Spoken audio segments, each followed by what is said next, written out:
There you go. Peace, YouTube. I think I'm live. Am I live? Am I live? I think I am. Sometimes it's hard for me to see if I'm live. Hold on. Okay, I think so. Okay. Okay. Peace, YouTube. This is Fleurbrun coming to you today. Peace to the east, the west, the north, and the south. This is Fleurbrun coming to you today with a new topic of discussion. It took me a minute to see if I was actually on here. So peace, everyone. Hey, Linda. Hey, Sister C-Star. Hey, my loves. Hey, Sari. Hey, Ami. So check on them. Bonjour, bonjour. Bonjour, St. Lucia's in the house. Hey, my loves. How's it doing? How you guys doing in St. Lucia? I know you had a little bit of Gia XXX. Hey, Chrissy. Hey, the lioness. Hey, that girl Figgy. Hey, Indigo Pink. Raquel. Hey, all things Reiki. Wise Feminine Nuba. Kay, Terry, Jacqueline. Georgina, Tracy. Monique Glover. Hey, Sunray, Nancy. Yeah, Tiffany. Tape Town in the house. What? Cape Town in the house. What's up? Okay, so check on them. I know I look a little fluffy. I look a little fluffy. I'm feeling very Athena-esque today. So let me make sure that the girls are in. Okay.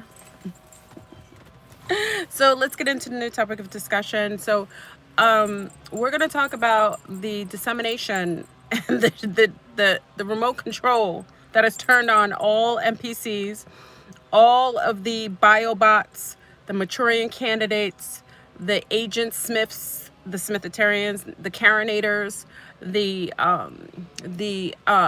agent provocateurs, the handlers of mass destruction. They have all been basically disseminated. Everything's been turned on. And I'm going to get into that. And also I'm going to give a warning, okay, because something happened. So I'm getting hold on, let me get my gloves. Okay. I got to put my rubber gloves on. Listen, I got to put my rubber gloves on for this one. Okay. I want to give a warning, and I need you to check your doors. Look, it's you know, one of those, what is it, like those videos, what is it, those videos when they're putting, this is not a sexy latex, putting on your gloves. Okay. This was left on my door, so I'm giving a warning before I start because it's right on point, and I want everyone to check their doorways. You know, I talk about a lot of things, and I'm a whistleblower, so, you know, it isn't, hold on, let me put two gloves on. I'm gonna put another glove on, hold on. So I want you to make sure that you check. My daughter made me put the bow on. I don't like bows. I have a big bun today. Big up to the big bun people today. You see my big bun? I have all this hair up in a bun. It took me a while. You ever do a bun? My bun is so huge. I know people like big buns, but I'm grateful, but I have so much hair. I try to put the bun, so my little one made me wear the bow. So I like the dress, but she made me wear the bow. So I look, you know, I'm sorry. Yeah, I'm looking a little girly today. I'm behaving myself. Okay, hold on. Let me put my glove. Ah! Okay, so this isn't funny. So I found this on my door. They always send in the trucks. I think this is purposefully done. The trucks are coming by. Nobody came by. It was quiet. Okay? I'm going to show you what was left on my door, family, and I need you to check your doors. I'm a whistleblower. And I do get weird things that happen on my door. Darn trucks. Look at him. He's slow, too. Just so he can disrupt my... I'm telling you, they disseminate all of the Willy Wonkas. They disseminate agents, provocateurs, BioBots. Like, he just drove past we already got our garbage picked up. Look at him, he's backing up for no reason. They're like, oh, go on the road. Like, they get triggered. Like, there's a button right now. Someone's pushing the button saying, back up, go on the road. Look at him. He's staying in the middle. There's no reason. There's no garbage.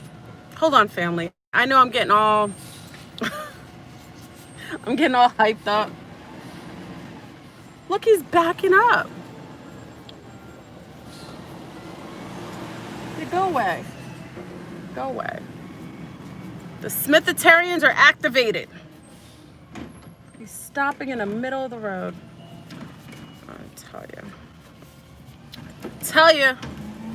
We're living in those times. Why can't I get this out? Hold on, family. Okay. So I need you to check your doorways.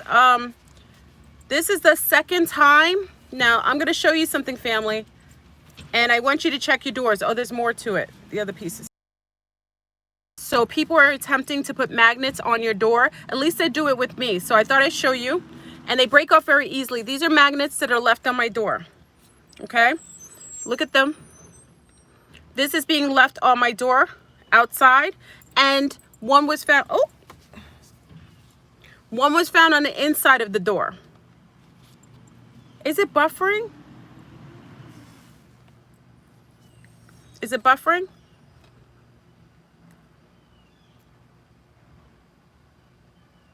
Okay.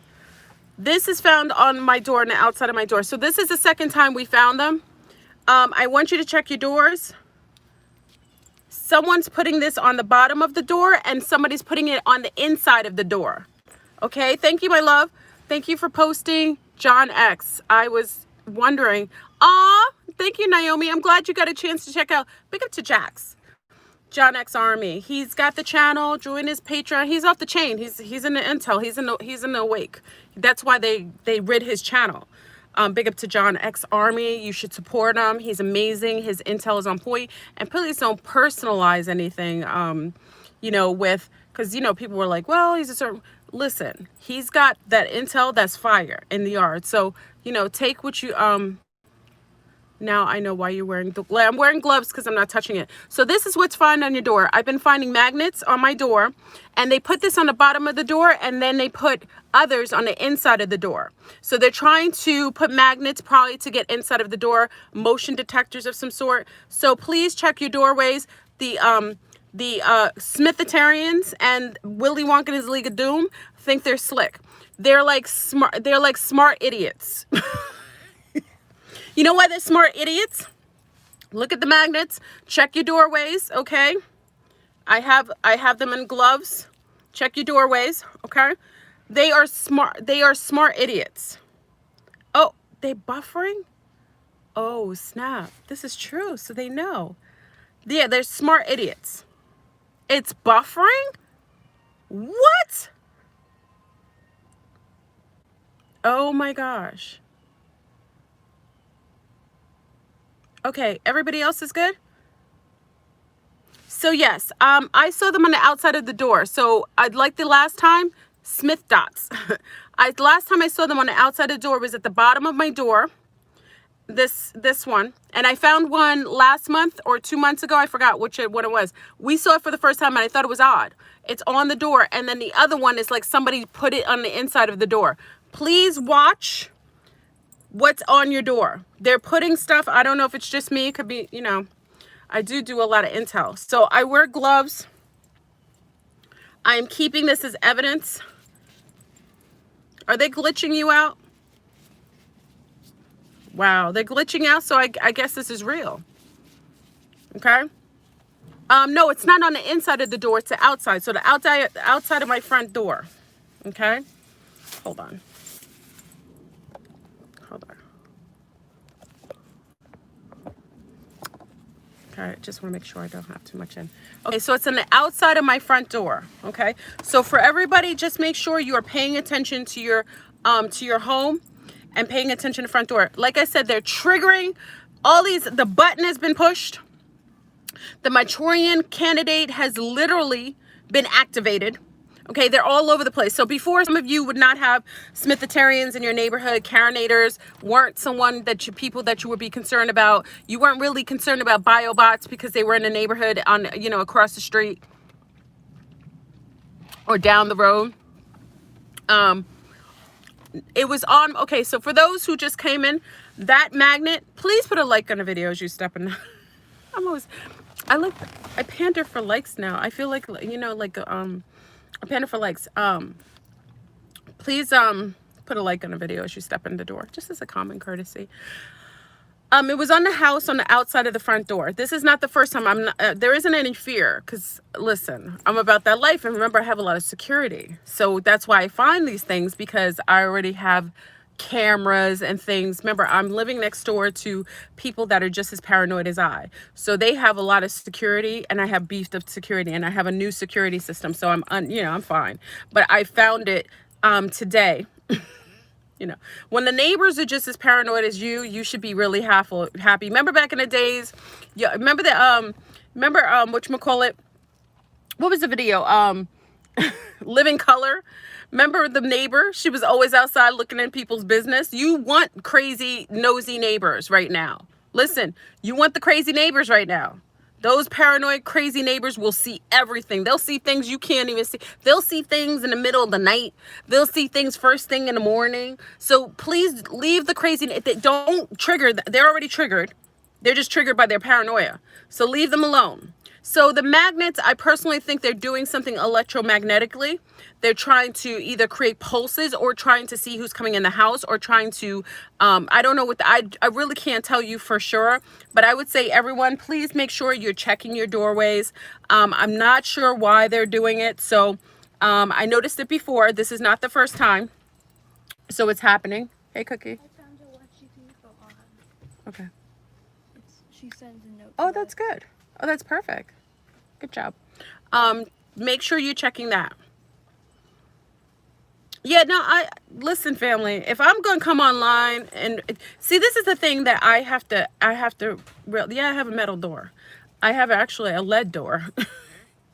Remember, I'm woke. I got to cover my people. I'm woke. So I have a lead door. I don't play that game.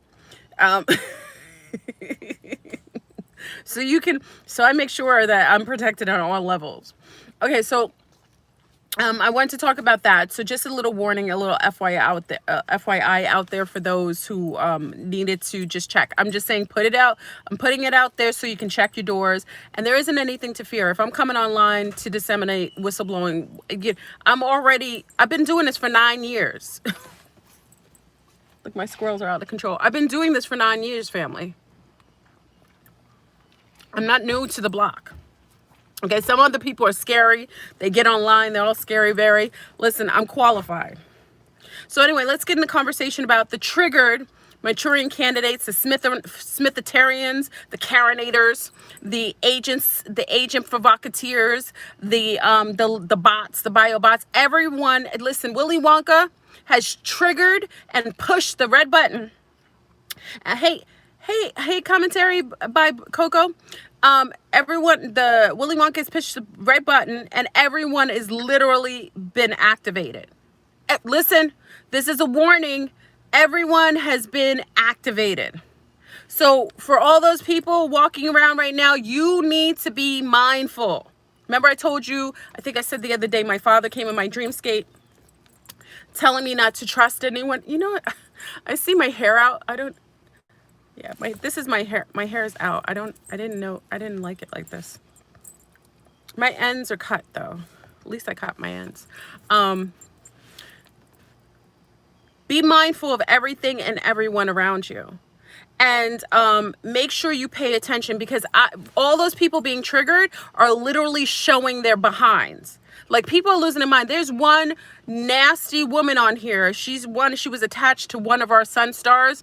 I'm going to shout her out, because she's a disgusting piece of work. She was mating with one of our sun stars on this feed. Big up to our sun star. I won't shout his name out, but I will say she was a tragedy. And I knew she was a bot. I knew she was some sort of, like, I don't know, like almost like somebody who isn't awake, who's kind of tragic, has tragic energy, and you can feel it.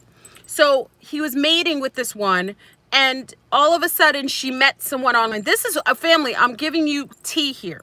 This is why you have to be mindful. And if someone has left the building, let them leave, because everything's choosing their sides right now. She was mated with one of our, who said this? You're out of here. Bye. Okay.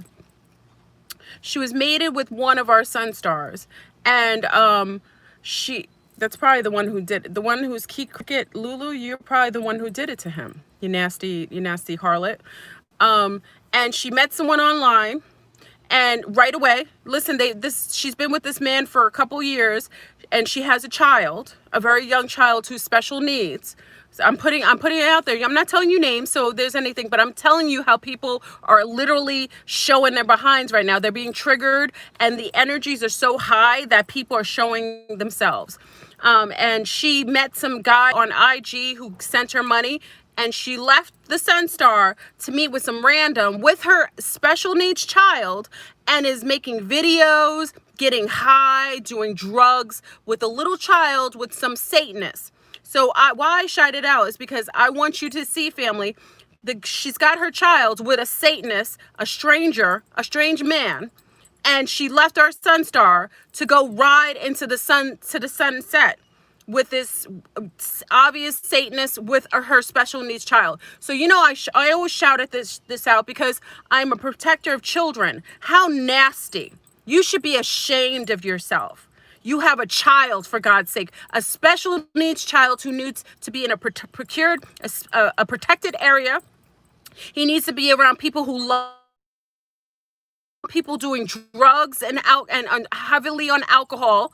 She's getting high all the time. The little boy is around strange men doing all kinds of Baphomet signs and sigils online. Disgusting. You've been called out. So you're disgusting. I feel very sorry for the Sun Star, but I said to him, congratulations, because I felt her energy and I knew something was wrong. I never trusted it.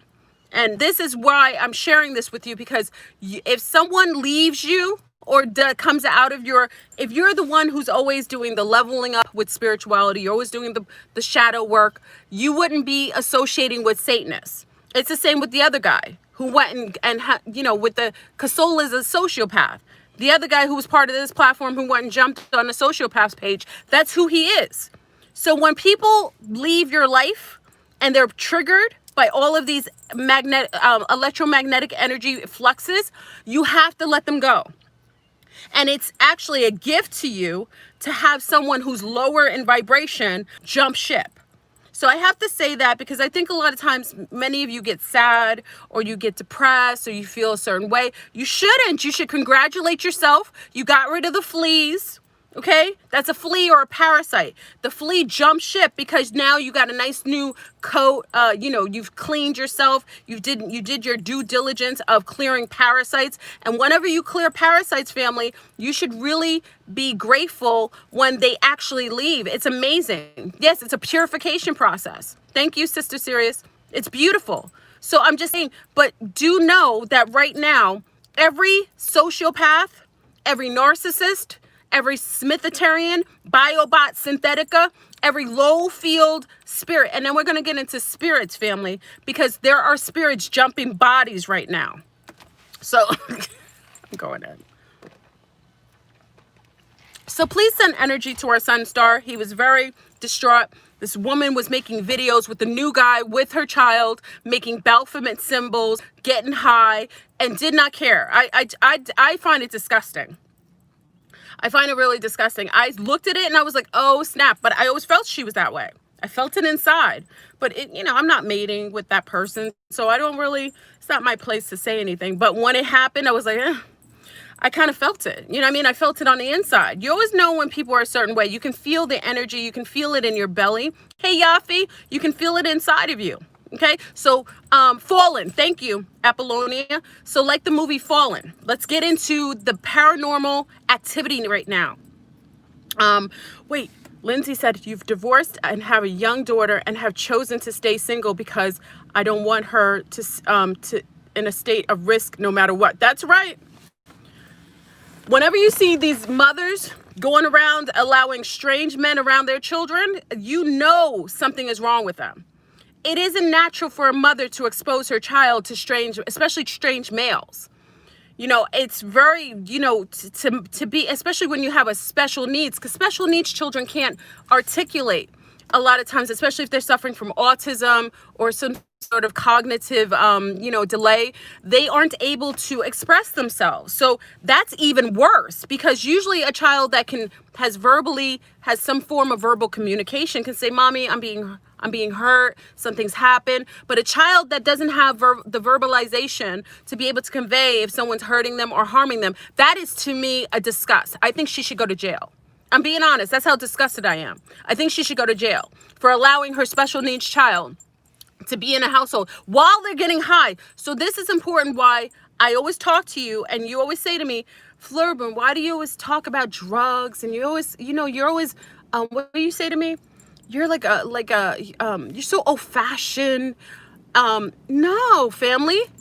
Spirits will jump on people from person to person. Right now, principalities will be in several people at one time. So it used to be that principalities could literally be a spirit could jump on one person at a time and maybe kind of sort of just go on their auric field, couldn't really maneuver them. Right now, because of the electromagnetic influxes and the change of the gravitational pull and all these portals that are opening, so beings are coming in and out without any sort of veil. Because of that, you have one principality that can occupy 3 or 4 people around you. So if you're somewhere where you're maybe at a bar, okay, and you normally have a drink or two, normally one person may be infected with that spirit, okay, or entities attached to the outside of the auric field, and they couldn't really maneuver that person. Now, because of everyone's state with the amount of especially with the radiation. Thank you, Shakoba. I appreciate it. Right now with the radiation, that's literally lowering people's immune system and also their psychic immune system, which is your auric field. And then with the host of nanobots and chemtrail, coming from the chemtrails, and then low field food and the different geoseismic activity, people are more susceptible. People are more susceptible for infiltration. So now you'll sit in a bar having a drink and you will have 3 to 4 to 5 one entity occupying 3 or 4 people around. Dana Vudun and I were talking about, big up to Dana Vudun. We were talking about that the other day. You have principalities that are occupying multiple people at the same time. And you're seeing it. Listen, we have a spirit in our house, and no lie, family, because my neighbor can verify for this. She used to be in the house, and I think I told you when I had woke up at one time, I thought it was my girls, and literally I heard 2 little girls playing in the room, and I was in that in-between state. Remember, I'm very lucid when I dream, but I was in the in-between state. So I woke up in the interim, which sometimes can happen. So I woke up in the interim and I saw like an illumination in the little one's rooms. And when I saw it, I just stood there because I didn't know what I was seeing, because I was in the twilight. Many of you who are spiritualists or occultists have sometimes initiated yourself in those realms. You go there, or you do you sometimes leave your body. It's kind of it's not the etheric. It's not the etheric. It's the twilight. It's the in between. The etheric is when you're going in higher realms. Usually certain parasites can't go there. Their realms are very, they're very sanitized. Let's say that, sanitized. Many beings can't go up into the ether. So they can, but the twilight is in the in-between. A lot of you astral plane, that's when you see all those crazy looking creatures in there. Because they're all in that twilight, that in-between, that kind of like, the purgatory. It's kind of like purgatory, if I could say it. So any of you, I know many of you know, because a lot of spiritualists, especially a lot of cultists see it, especially if they initiate themselves into those realms. So I saw I heard little people in my house, little girls, and then when I said something, they dropped everything. And I told you the next morning, it was stuff all over, like little sparkles and markers all over the floor, because these little spirits were there. Now, mind you, that was like over a year ago. It's over a year ago. Now, because of the veil, the little one who's in the house, the little girl who is in the house, is now speaking. She's speaking to me loud as day.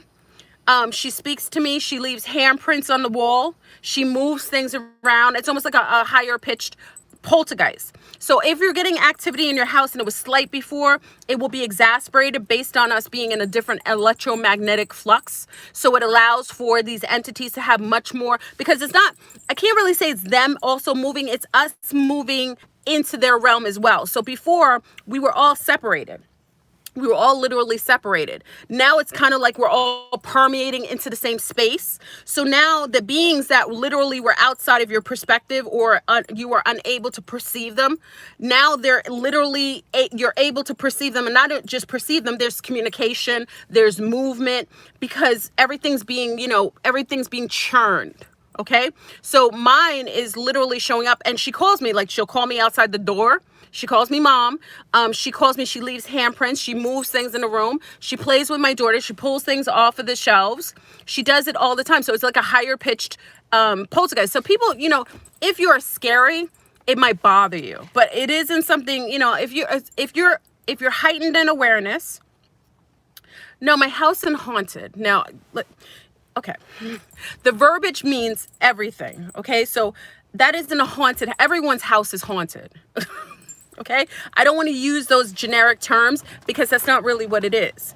Everyone's house is haunted. Your perception is limited based on your cognitive discernment, your spiritual discernment. So everyone's house, everyone has occupants in their house that they're unaware of. The higher in awareness and consciousness you are, the more aware of your different energies around you. We're living in different timelines too. So there are permeations and bleed overs from other times. That's why when you go into places where there was a civil war, you can sometimes see the soldiers walking around. That's the permeation into the other time, the bleed through. Okay. So no, I want you to be mindful of your verbiage, because everyone's house is so-called haunted. There's no such thing. Residual energy. Everyone has, but the difference is I'm heightened in awareness. And because I'm heightened in awareness, I'm always aware of the things around me. Now, everything's been kicked up. The energies have been kicked up. So now everything is being seen. So things that normally you wouldn't have an interaction with, and you wouldn't be able to perceive them, now you're being able to perceive them. Okay, so the little girl in the house is very active. She talks to me. She calls me mom. She actually comes, she tickles my toes. She touches my fingers. We're very aware of her. We interact with her. My girls aren't afraid. And I suggest every parent in here, if you want to really make your children into very spiritual and healthy, robust children, allow for the conversation that there are other realms beyond this realm that we interface with, whether it's perceived or conceived or not. It happens. So my little ones see her. They actually see her walk in my room. She likes to walk in my bedroom. She likes to touch my toes and my fingers.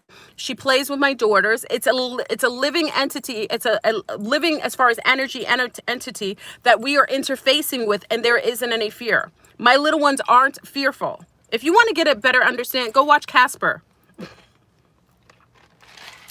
Go watch Casper with that little girl that played remember the little girl who played in the Addams Family? Go watch Casper, the more modern. Does anyone know that movie? What's that? Casper. Do you remember Casper the Friendly Ghost, right, Kate? The more modern day with the little girl that played in the Addams Family. It's a really good movie if you want to get a better idea of the interface that happens sometimes with certain spirits. And really, I don't want to call them spirits, and I try not to use these generic terms. These are beings that coexist with us. We're so limited and how we perceive things. We think we're the best in the oh, thank you, Christina Ricci. I really liked her as an actress. Her visual look was very unique. You ever seen I think Christina Ricci is a clone of somebody from Victorian times. Do you guys think that too? Beetlejuice. She was in Beetlejuice. Do you guys think that? I think she's a clone of someone she's 40 now? Oh my God. Oh my gosh. She has a very Victorian look. And I always, even as a little girl, was she older than, I don't know if she's older. She had a very unique look that isn't from our timeline. So I always, as I got a little more seasoned, I always thought of her as being a clone of someone from like they cloned her from that time. Because her features are her features are very unique looking. Wednesday, she played Wednesday on Addams Family, and she was with Winona Ryder. Very unique look. She kind of gray a little bit, but very unique look. if you want to get a better understanding of the principalities and what's going on right now, go watch that show Casper. Okay, you would get an understanding that beings are always coinciding with us, and it kind of shows you how that happens. Okay, you know, when we talk about the children being obsessed with ectoplasm, why do you think that in the last 5 years, when I was little, it was slime too, but children are, remember, all my little one was making slime like every day. That's ectoplasm. Why is she doing that? Because the little ones have an awareness of the other realm. Ectoplasm comes from permeating into the other realm. Sometimes when we go into the other realm, we get the slime, almost like birth. So when children are born through the birth canal, they have like this slime on them. Okay, it's the same as ectoplasm when you enter into different realms. Okay, so yeah, in the 90s, Nickelodeon, remember the green slime used to fall all over? I love that show. I love slime. I had my daddy buy me the slime, you know, from that. So the slime is everywhere. Yes. And remember in Ghostbusters, remember underneath the cities, what did you see? That slime, and it was kinetic. The slime was kinetic, and all the spirits would come out of the slime. Ectoplasm is something that the children were playing with because they had an understanding of the different realms and the permeation into different realms. Okay, so right now we have to pay attention to that, because even when you go into like flubber, yeah, pink slime, even when you go into the other realms or you have kinetic spirits, like what happens is that when you do rituals, now I'm talking to witness this. Whenever a spirit is coming in and out, and it used to be the case, they would always leave white powder. So what happens a lot of times, if you know that there's doorways, especially, I hope I'm not making anyone fearful. Please, if you are, let me put a PSA. I said it right. Let me put a PSA out here. If you're fearful of ghosts and things like that, it might bother you because you may not be ready for the leveling up spiritually. This is a leveling up conversation. Most of the people on this channel are about that life. So when I speak about things about principalities, aliens, spirits, interterrestrials, they're on it. Okay, so they aren't fearful. If you're still fearful, I don't want to mess with your peace of mind, nor do I want to create an anxiety in your life. So if that's something that you feel, please, it's okay for you not to listen to this. I wouldn't suggest, and please don't have the children. I think it's okay for children to listen to this conversation because they interface with spirits more than the adults do. They're more acknowledging of it too. Little ones will play with spirits. The little ones will also see the orbs. You know, orbs are just the mind trying to wrap itself around an energy that literally is an energy of a soul or a being or an entity. Okay, so when you're seeing these little orbs around the house, those are usually spirits or souls or characters or those are beings. Let me say beings. Okay, so not everybody has the same level. Everybody's different and unique in how they perceive energy. So some of you may see orbs. Okay, so when you level up spiritually, you don't see orbs anymore. You see the beings, or you see the energies, the actual energies that are energetically orbs. So you may see your grandmother as opposed to the orb. Now, if you aren't leveled up yet, you'll only see her as an orb. Okay, so you'll see the white orbs come around. So that's your mind trying to wrap itself around something that it can't cognitively perceive yet. Okay. Now, when you level up, you should be able to see people's aura pattern. I can see if someone's mad from a distance away because I see in their aura they have that darkness showing up, or I can see when there's a little bit of that white ash. Static. Static is when they're not from here. Oh, thank you, Occult. Thank you, Occult Gems. Occult Gems says, do you have a way that I can call you, like a consultation? How to schedule? I live in Florida and would like to talk to you on the phone. Yes, of course. You can do a Kiki session. I put it in my description box. You can schedule for a Kiki. People usually schedule for a Kiki with me. Okay. The static is like people that aren't from here. What you'll notice, like static in there. I actually love to see the static beings. because those are the people who are walking around that aren't from here. Either they're holographic projections that are being instituted in our world, almost like props, or they're beings that are using technology to cloak their visual. So they're looking like an individual. They look like, you know, a grandma. And be careful, because a lot of the static beings are usually attached to, a lot of static beings like to show up whenever an event's about to happen. So you'll notice more static beings if an event's about to happen, before an earthquake, sometimes before storms. Those beings show up because I almost feel like the NPCs, like they're literally being initiated and coming down as watchers or observers. Okay, almost like a, you know, spies of some sort. So static beings, I usually know. Now they're not one static fits all. They can be they can be multiple amount of different types of beings, but they could be holographic too. Okay, so, you know, the static beings, you'll know those. You can see that from, it's like static. It's like, did you guys, when Carrie Ann turned off the television, or when the television at night, they used to play the Star Spangled Banner, and then the flag goes out, and then when the TV turns off, it would be static. Do you guys remember that?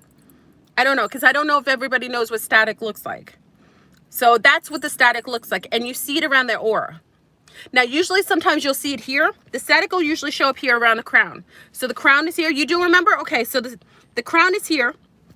And when you look at the being, it's always nice to see them when it's either very dark or dim, like inside, or outside in the sun. The sun, you'll see it like almost white static, like white dots of static, okay?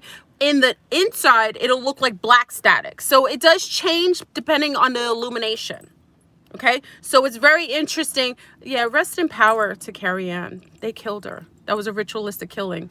Those murderers, they're bastards. Oh, look. My neighbor's with his girlfriend. Hold on. Look, he's with his girlfriend. Oh, she's late. Look. Look. She's leading. Look. I love it. I'm so nosy. My neighbor, listen. I'm peeping on him. He's letting her lead. She's walking in the house. No, I can't do that, because I could get sued from something like that. If now he wants to come on with his girlfriend, I'm okay with that. She leads. So cute. He really likes her. Yeah, she leads in the house. He threw out all his old furniture. Yes, he did.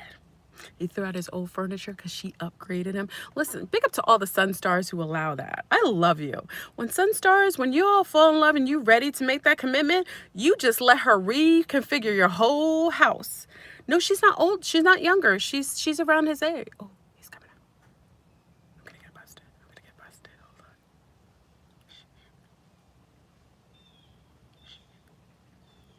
Hold on. Oh, I get busted. I always get busted. Okay, let me go back to the static. So the static that you see, I'm a busy, but I'm fun though. I mean, I notice everything. So anyway, so when you see the static, you're gonna see the static above the head. Usually here. I'm not saying you won't see it at other places, but the most distinguishing form of static that you see in the auric field is on the crown. Okay, so the crown is like. And again, when you're outdoors, you'll see like that white dot static. And when you're indoors, when there's a little bit more darker light or more artificial light, you'll see it as darker static, like dark static. Okay, so those are like what I consider to be like call me a nosy neighbor. I am. Those are like the beings that you can't identify. They're not from here. They're either they're I know they can't. I know I always think that they can hear you, because I hear you in my head, So those are beings that we can't identify. They could be anything, okay? Then you have, like, I'm talking about leveled up beings. So when we're talking about these different types of layers of beings that we're interfacing with that don't have the veil anymore, I'm just talking about how people perceive them. So as I talked about, there's a triggering, there's a turning on of these dissemination of all these agents, these Smithitarians, these Karenstors, these Manchurian candidates. You're starting to see everything unravel. Okay, and I was talking about the young lady in my house, the spirit that now has more solidification. because it's not just her permeating into my world more, I'm permeating into hers. So remember, we're going into unity consciousness, where it is a collapsing of the polarities, it is the merging. Okay, we talked about going into 0 point. This is part of it. Okay, so we talk about that leveling up also. So you don't see orbs anymore. When you see orbs, it's because your mind still has to wrap around what it is. When you level up and your perception is higher, you get to see the beings. Like, remember I told you I was taking pictures of the fairy? People really thought I was joking. I've been taking pictures of those fairies for years. I see them, but I couldn't get the picture. So one day, remember I told you my daughter, you guys saw it in the community. One day my daughter, was looking through my phone, Remember, I just take them. I see it, but I always try to capture it on camera, but they never let me do it. So I've been taking pictures for years. You never see anything. You see illumination. Then one day my daughter goes to my scroll. She says, "Mommy, oh my God, you caught her." And you could see the fairy. So I placed her on community because that's the first time she let me show her. But normally I can see, because I have a keen eye and my awareness is heightened, I see her outline. It's almost like an invisible. I don't know if you ever watched Predator, the original Predator, when they go into this invisible state and you can see them almost like a clear bubble, but you can see their outline a little bit, even though they're cloaking themselves with the background. So with a keen eye and heightened awareness, you're able to perceive the beings, even if they cloak themselves, because you see the differentiation between the back and the front. It's an outline. Yes, it's an outline. Thank you, Occult. And you can see it. So the pictures, literally, it took me years to get it. I can see her silhouette, and I can see when they're out there. Like, sometimes I told you many times they come to me in that in-between stage. They're chunky cherubs. Someone laughed one time. I was like, they're chunky cherubs. I told you one time I saw one birthed out of a flower. A chunky little cherub. They're cute as curly blonde hair, like tight curly blonde hair, like eyes that look like piercing water, and just birthed in like a little cherub. I love it. They're chunkas. One unrolled out of a leaf. It's beautiful. When you see it now, and anyone, big up to all those who are part of the elemental realms. Whenever you perceive the elementals, it is the most I don't care how many times you see it. I don't care how many times you witness it. It is the most amazing. It is the most amazing visual you will ever perceive. It's almost like I haven't ever seen an outward mermaid, but I've seen myself and my daughters transform from mermaids into humans. I've seen that, but I haven't seen it outwardly. So it's crazy because when you, and what I'll say this for everyone who's in the room, once you see one, your ability to see them now gets exasperated. It's almost like you have to perceive something first, and then once you see it, then you see them all. Do you understand? So you see them all. So the fairy realm, the elemental realm, is so many different types of beings. I mean, we're talking about gnomes, and people think it's artificial. These are real beings. They aren't coexisting in our exact dimension, but those of us who come from those realms or touch those realms or had interface with them, or we have in our past lives been with them, it's easier for us to perceive them or acknowledge them. And once you do, it's like you always have that connection to them. Okay? So we were talking about the jumpers. So hold on. I want you to be very mindful, family, of what you do and what you expose yourself to. Because the jumpers are jumping from body to body, and they're utilizing people's bodies as they're piggybacking off of people's energies. And that's why it's, hey, Jokamoko, I love you, my love. How's it in Brazil? How's it in Brazil, my love? Is it going okay over there? I may be there later, the beginning of next year. So let's go into the jumpers, because this is important, because once the dissemination of oh wait, okay, Tanya's bringing up the Hopi prophecy. Hey Fleur, have you heard of the Hopi prophecy? Yes, I have. It talks about people seeing spirits and having many spirits per body. Yes. For some, and a bunch of other stuff that seems to be interesting. Thank you, Tanya. Everyone should really start to look into that, to the prophecies. Okay, so let me explain something with the principalities and the jumping, the beings that are utilizing bodies as are piggybacking off of bodies. Now, what I will say to you, family, and this isn't to make you fearful, let's always keep rational. Fleurbrun is not a fear monger. I'm a realist, and I do tell you things that others aren't able to perceive. Not everybody has the same perception, which is great because that's how we learn from each other. But my perception is very unique based on who I am, my DNA, and my rationality. I love you too, Mama. I'm at the Yucatan Peninsula in Mexico. It's been safe. Community starts to connect. Oh, I love it.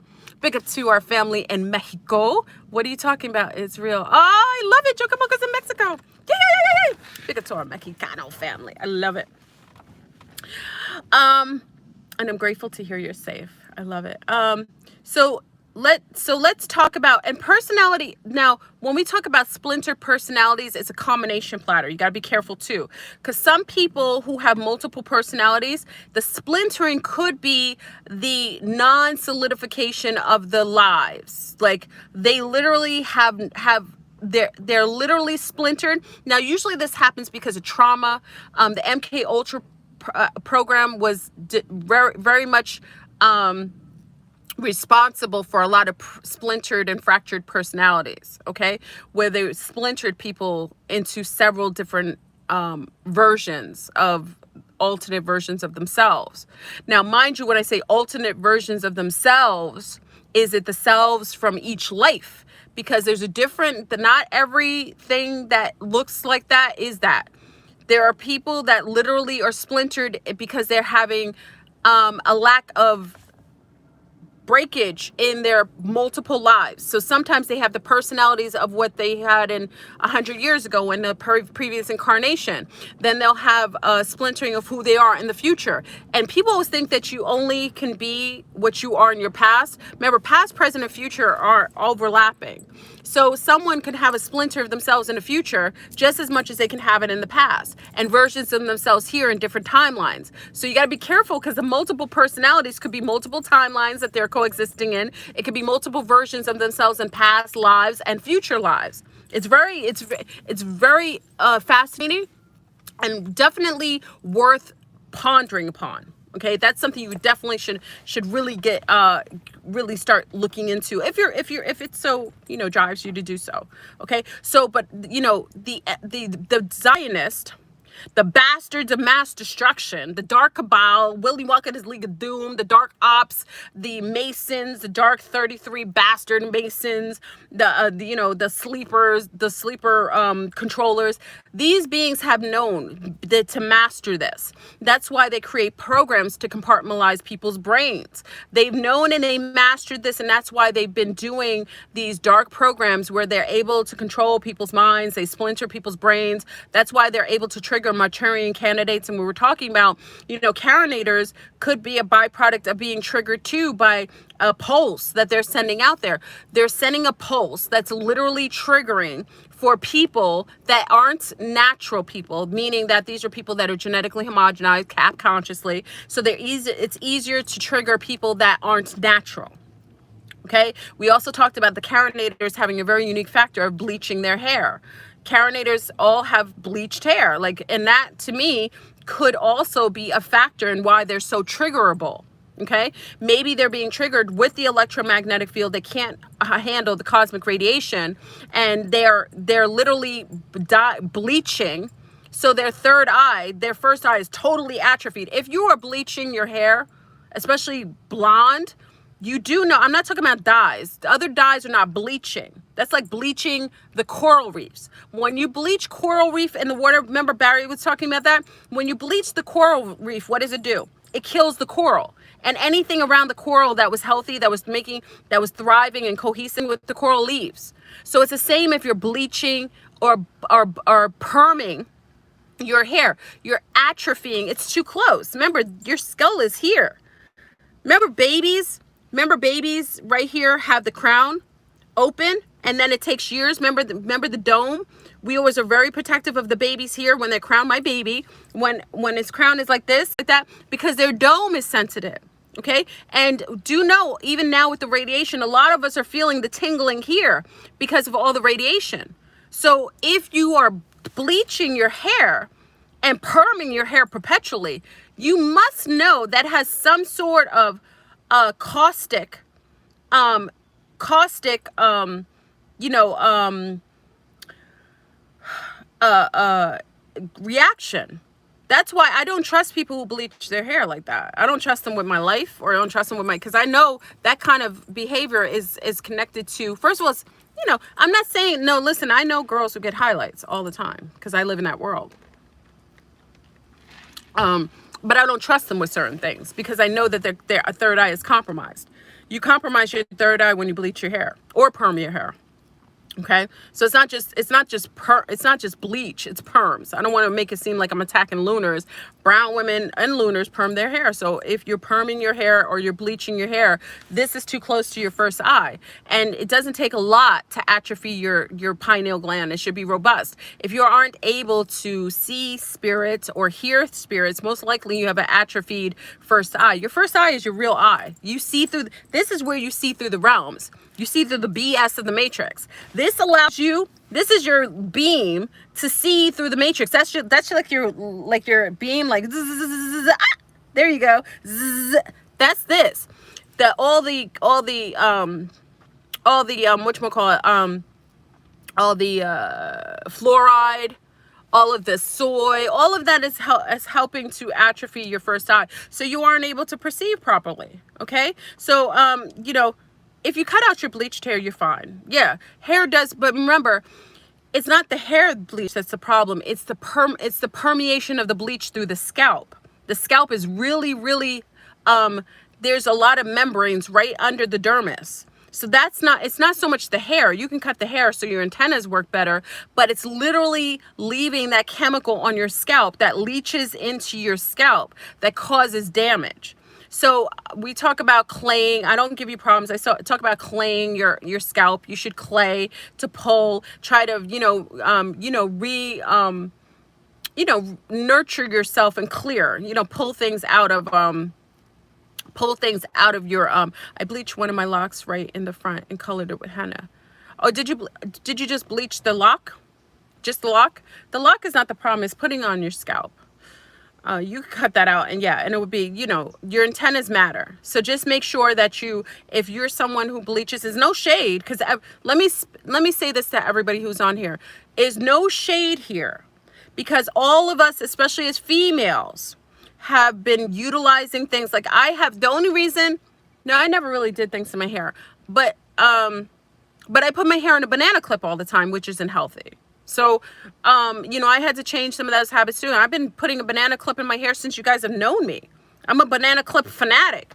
That's not healthy because I'm pulling the nerves. Especially when I was pregnant. Oh, when I was pregnant, it was out of control. You could feel it. Like, because your circulation when you're pregnant, anybody here pregnant, when your circulation is taxed, when you're pregnant, everything bothers you. Like, I couldn't put my hair in ponytails. Like, I always had to keep my hair somewhat out as I'm pregnant because it just bothered me. So just know if you're bleaching your hair and perming your hair or doing things that have anything sitting on your scalp, you are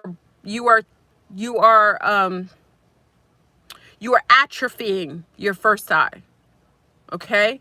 So just make sure that you just pay attention, and there's no shade because all of us are females, and most females, that's one of the things that it's part of our culture, like as our gender base, as a female gender on this planet, we are the most subjected to forms of mental, social engineering, and they will motivate us and drive us to do things to alter our natural physical state.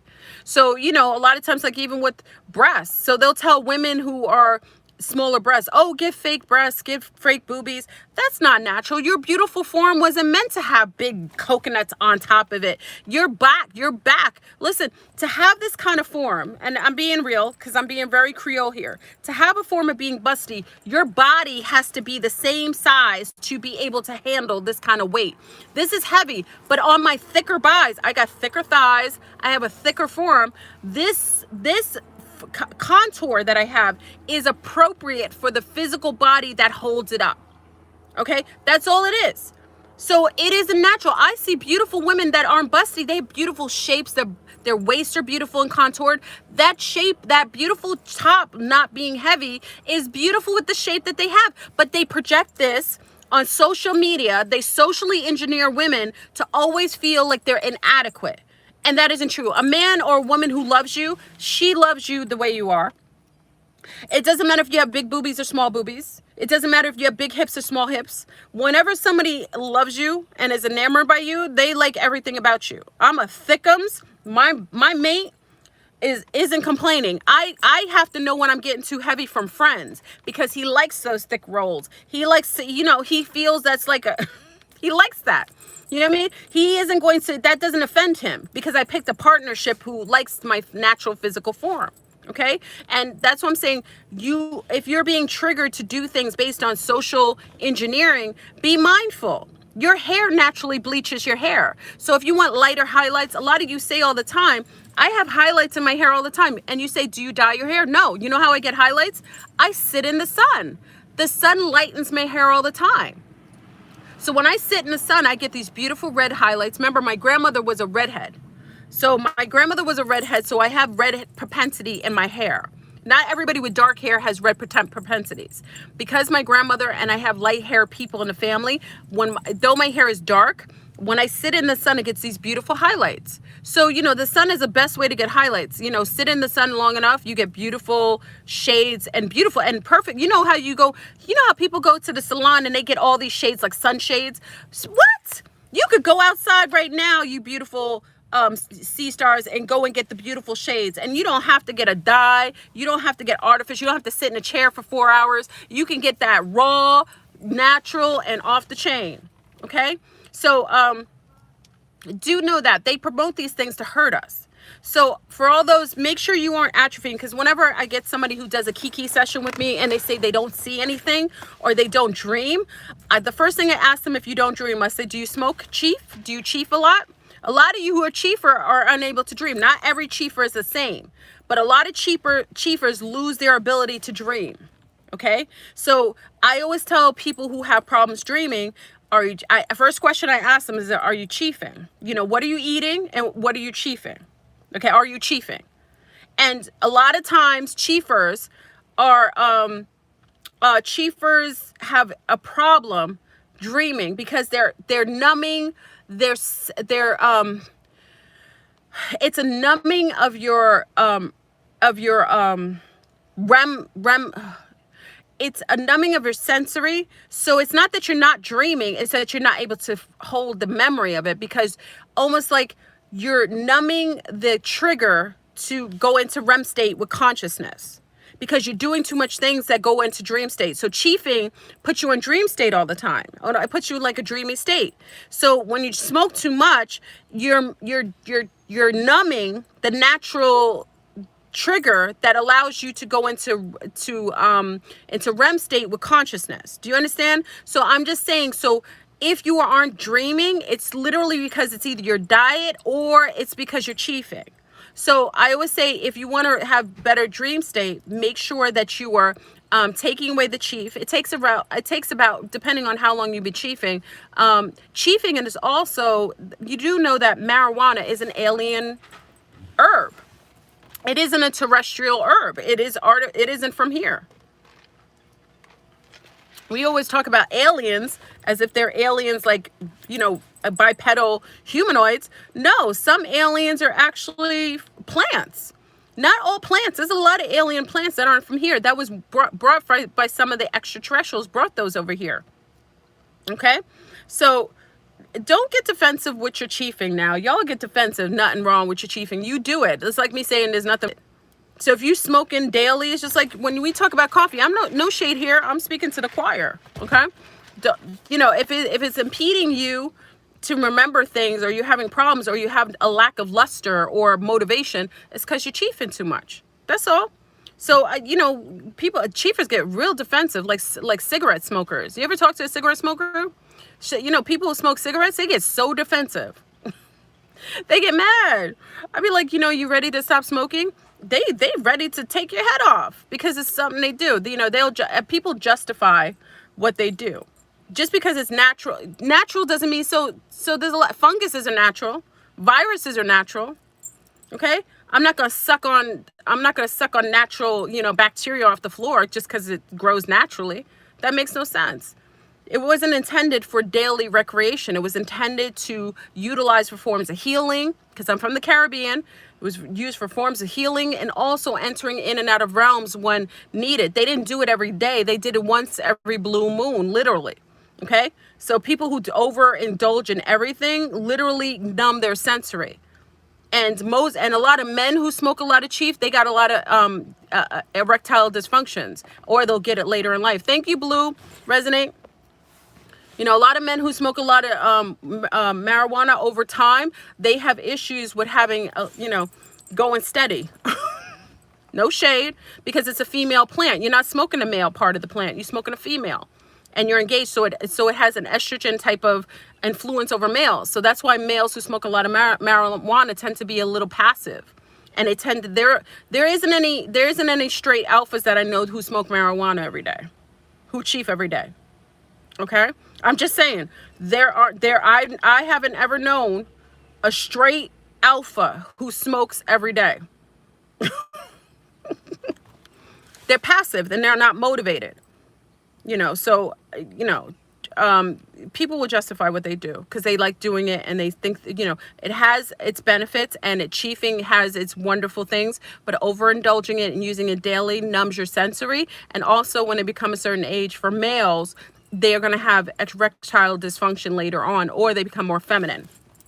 They start building a lot of estrogen in their bodies. Sometimes they start getting breasts. Sometimes they start crying a lot, or getting sensitive, like they're hypersensitive when you say things. Like they act as if they're very feminine because they're engaged with a feminine plant. It's the same with eating chicken and mass destruction. Most people's animals that they eat are female. So most people indulge in female. Hey, Cookie.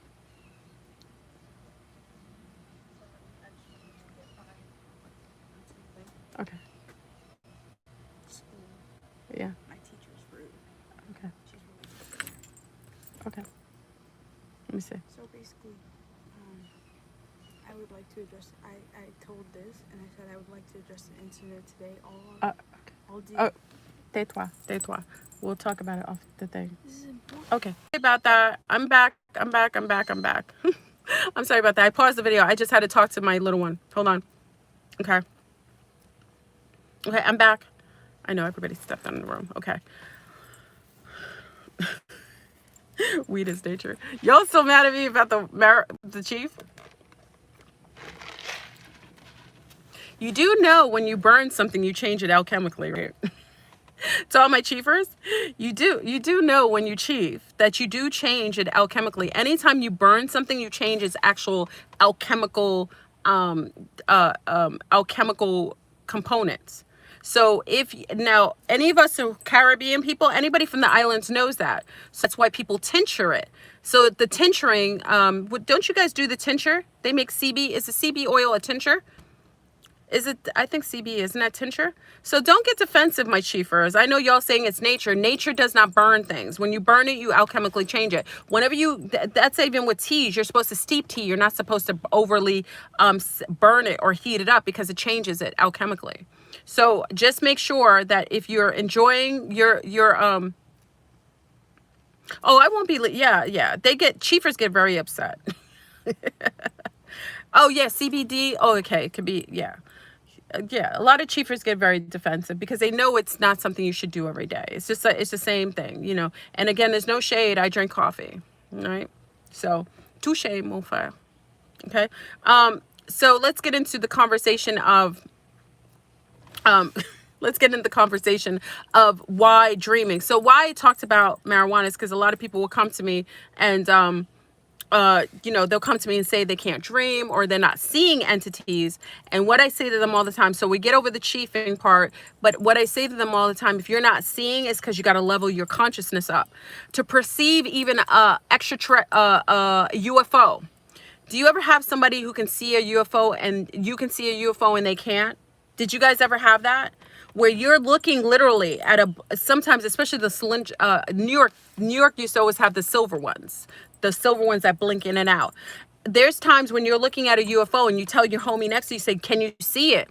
You know why they aren't able to perceive it? because they aren't leveled up in their conscious awareness. So their limited conscious awareness disallows for them to perceive a visual that is outside of their perspective.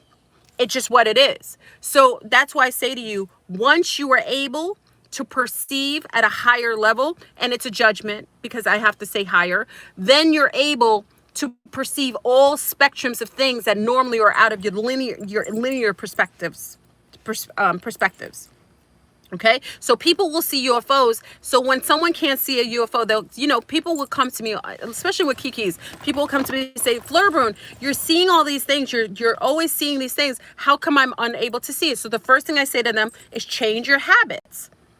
Change your habits. Eating, a lot of the food that you're eating and consuming has blockers in it. It has beta blockers, and it has it numbs your sensory. So remember when I said fasting? Whenever you're fasting, you notice that all of your sensory, the one thing that happens when you fast, you can hear everything. Everything gets loud. When I start fasting, I start getting headaches because I can actually hear more. Everything's louder and everything's brighter. And you say to yourself, why? Is it the detoxing? No, it's because I'm taking out all the muters. I'm taking out all the muters. So even with organic, remember, Fleurbrun, I'm 90% GMO free. I can say that with certainty. I don't cook with metals. I cook with clay and glass. I'm you know, even though the only thing I may drink occasionally is coffee, that's it. I don't drink. I don't smoke marijuana, nothing. So when I went into fasting, the first thing I denote is my ability. All of a sudden, my hearing gets acute and my eyesight gets acute because we're being muted all the time. So whenever someone's unable to see certain things or perceive certain things, the first thing I say to him or her, is I say fast. Fast for 24 hours, 48 hours. Your perception will kick up like that. That's how quick it happens because you don't realize how many muters you have in your body. And it's based on things. And I always tell them if they're fasting, don't use any lotions. And someone said to me one time, what are you talking about, lotions? I take deep breaths. Lotions have tons of chemicals in it. You always think that it's just food. Your skin is your largest organ. You put lotions that have multiple herbs on it. Some of these herbs you think are good for you, they're muters. They're muters. So you have beautiful herbs. Some herbs aren't meant to be on your body daily. And you're putting it on your body every single day. You have to switch it up. You can't be too complicit and complacent and utilizing things that have a multiple different things working in sync, but they're not good for you altogether. You know, that's why mono eating works best. Like when someone's not feeling well, mono eating works best as well. So mono eating is just eating one thing as opposed to putting a multitude of different herbs and things together because not everything alchemically works in sync. There are certain herbs that will mute another herb, just like crystals. You take one crystal, you put it with another activating crystal, same with food or lotions or anything you put on your body. So a good thing to do is if you want to start to see better is to take off all the lotions and use an oil. So if you want to use one oil, use olive oil on your skin. If you want to use black seed oil dries up your skin. I wouldn't use it daily like that. You can use it in a little bit. You can use hemp seed oil on your skin. You can use palm oil, which is messy on your skin. You can use one oil, grapeseed oil. If grapeseed oil works well with your skin, you use one. But if you're utilizing lotions or goat's milk, yeah, you can make. I used to love susu. I used to love to make goat's milk. When the girls were little, when my first one was little, I was making goat milk, coconut oil. Okay, if you're not averse to coconut oil, jojoba oil. Okay, I love jojoba. Shea butter, avocado oil. Look at this. Palm oil. Well, red palm oil is used for radiation muting. Coconut oil. Okay, so for those who have different types of oils, I always say rather than you using lotions that use a multitude of different chemicals together, and those chemicals may not work in sync with one another, just try to do more mono-based engagement with food and with lotion, with oils and stuff on your skin. You know, people always ask, Fleurbrun, you have the most amazing skin. I had this guy one time. That's why I have I have the stun gloves. Men like to touch me. You know, women like to touch me too. I don't get offensive, but men like to touch my skin and my hair. So I don't let men, especially random men like to, it's been a thing for years, and I don't get mad at them. I understand why, but they see my skin, and a lot of people like touching my skin.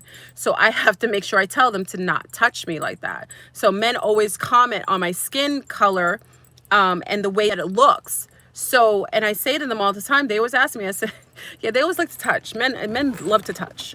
And there's no shade. Men are supposed to like, you know, I don't want to shade men for being men. Men naturally like to, they love, if they see something they like, they want to touch it and they want to engage with it. There's nothing wrong with that. I don't want to make natural male reactions negative, because that's a natural thing.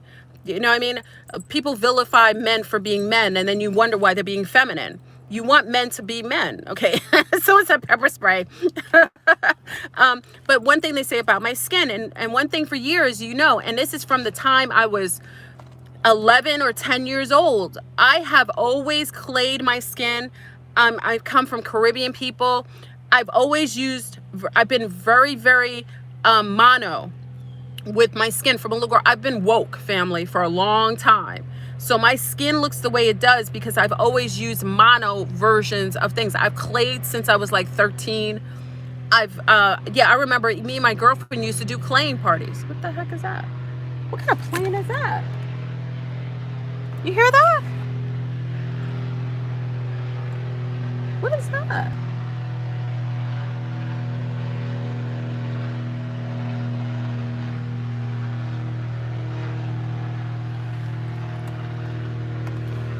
I can't see it. It's in the sky. Do you hear that? What kind of plane is that? I've never heard a plane like that. That's not what the heck is that? And you can't see it. Listen, family, whatever that was. Oh, I see it right now. Oh, it's an advertisement. Okay. No, it's an advertisement. Somebody's got, you know. No, yeah, it's like a crop plane. Yeah. There's an advertisement. I was like, where is it coming from? No, it's fine. It had like an advertisement behind it. I was like, is it on popping? I got my bug out. I was like, I was about to tell the children, get everything, get in the car. Get in the car. Get in. Mama said get in the car. Pack it. So bentonite clay. So I always tell people to clear yourself. So if you aren't able to see and perceive, and a lot of times with even the BioBots or insidious people, you are able to perceive at the level of frequency that you are allotted. And if you are perpetually drinking wine and spirits daily, I always tell my sea stars, I told my girlfriend this the other day, I was like, you like your wine? I was like, that has sulfur in it. So most wines have sulfur in it, unless you get sulfur-free wine. I said, you drinking wine which has sulfur. Sulfur breaks down the body. I'm allergic to sulfur because I'm genetically grafted from a place. I come from an island that has a volcano. So for many of you who come from places that have volcanoes, who are natural indigenous from there, we have a natural genetic quality that makes us all allergic to sulfites or to sulfur. So for all of you that are from places, and it's not just in the Caribbean, if you're indigenous Polynesian, if you're an indigenous Hawaiian, if you're indigenous to the Caribbean, the Caribs, the Tainos, if you're indigenous to, who else has volcanoes? Parts of Italy. If you're indigenous to those areas, you have a natural genetic triggering mechanism. And whenever sulfur comes in the air, we get sick and we leave. It's what animals have too. Animals have that also. Venezuela, yes, Venezuela. What happens is that it's our natural way to know to leave. So what happens is that natural genetic that natural genetic quality, if there's anything volcanic, like remember, with, Narda was telling us about the sulfur smell when that plume was going off where she was. What did she say? She could smell the sulfur. Okay. A lot of O positives have this quality. A lot of O positives. So any O positives, a lot of you have that quality. that genetic quality. So it makes you more sensitive to volcanoes. So you shouldn't have to worry. You have to be aware though, that whenever you start feeling a certain way or start feeling sick and you start feeling dizzy or you feel nauseous from smelling the air, that's time for you to bounce, because it means that there's sulfur coming out of the ground. So other people won't smell it and they won't feel anything. Sulfur is denoted to demons. Yes, demons have a sulfuric smell as well. You'll smell someone's breath smells like sulfur or rotten eggs. That's also a denotion of demonic possession. So sometimes you'll be around someone who has that scent on their body. That's somebody you shouldn't engage with, because they have a hopper on them. And most likely that hopper is looking for a new, more practical, fresher soul, a new body to jump onto. So if you're smelling it, chances are there's two things. It means danger. So regardless if it's a demon or if it's a sulfuric residue coming underneath the ground, it's literally because, oh, your family's from Puerto Rico and you developed the allergies. There you go, Cynthia. Yeah, most know this already. Oh, my neighbor in a sporty car. Okay. So just know that. So it's good for you to recognize that scent. When people have encasements in their bodies, they may look really pretty, but a bad smell in the mouth is also a denotion of an encasement of a demon, some sort of deity. For some reason, I think alchemically, because there's an imbalance of frequencies, I actually think the demons, why you smell them is because alchemically that frequency, remember, anything is frequency, energy is frequency. So whenever you have a frequency that doesn't match the body that it's in, your body and your frequency should match. If something is coming in a body that is alchemically off frequency wise, the scent is the effect, is the byproduct of that. Okay, so just pay attention to those things. Just pay attention to those things. It's very important to pay attention to those things. Sulfuric things. So big up to everyone who has the sulfur. So I'm really not really concerned about people who have a sulfur allergy, especially if they're in volcanic areas, because you naturally will know when a volcano is going off. You'll feel it and you'll smell it. You'll smell it and you'll get sick. So when you feel sick and you feel really, really sick out of the blue and it won't go away, that's time for you to get out of there. And I would just go somewhere else just for a couple days until that passes to see what happens. Okay. So that's another thing you have to do. Fasting for a couple days allows you to see. So you're muted with your sensory, with eating things. And also, oh, let me show you what I got. Hold on. I got all these goodies. Hold on. So, you know, we were talking about covering the hair. My hair is in a bun. It's in a messy bun. It's hard to get do you guys have problems putting your hair in a bun? I'm grateful I have so much hair, but I had to put my hair in a bun, and it's like I had to put all this hair in house. So for those of you who are worried about the radiation, because I know people were concerned about that, putting your hair in buns up to the top, covering it, those with dreadlocks, you are absolutely in a better position. The only time dreadies have more issues is around here. So dreadies, you need to cover this. Your hair by being a Nazi dreadlock, your Nazi dreadlocks, you have Nazi hair. That coils protect your skull. Those who have more coils have more protection from radiation. Okay, that's a fact. So all y'all who have beautiful coils, make sure, who's this? We got to get you. You're putting spells in here. Goodbye. Don't look at it. Don't look at them. Something's wrong with them.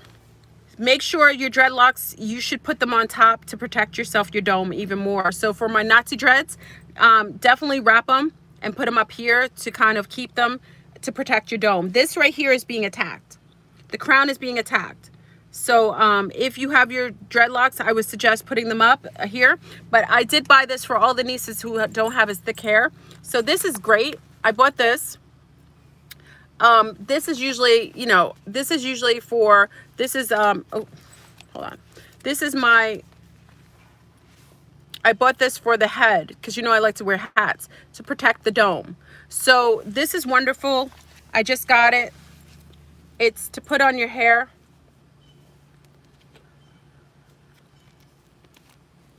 For those who have very thin hair, this is good. See? And you put this on your head, okay? And you could use it as a You can use it as a mask too. I don't believe in using masks, but if you had to, so you can put this on your head. You have it too. And if you're traveling, anyone traveling on the plane, cover your dome because you're exposed to more radiation. This covers your crown. So interesting is during the time when a lot of things were going on, me and Nora asked me this question. It should have more silver. The higher the silver, I didn't know it should have had higher silver. It only has 25% silver fiber. My gosh, I thought it was supposed to have 50. Okay, this is first grade. Okay, I'm a little pissed off because you pay a lot of money for this. This is like $70. Yeah, someone's like, this is $70 to get this. This is called it's a radioactive neck sheath. It's by okay. I'm not getting paid for this. They're not giving me a cut. So just don't go around saying, "Oh, she's getting." No, they didn't give me this for free. I paid. Okay.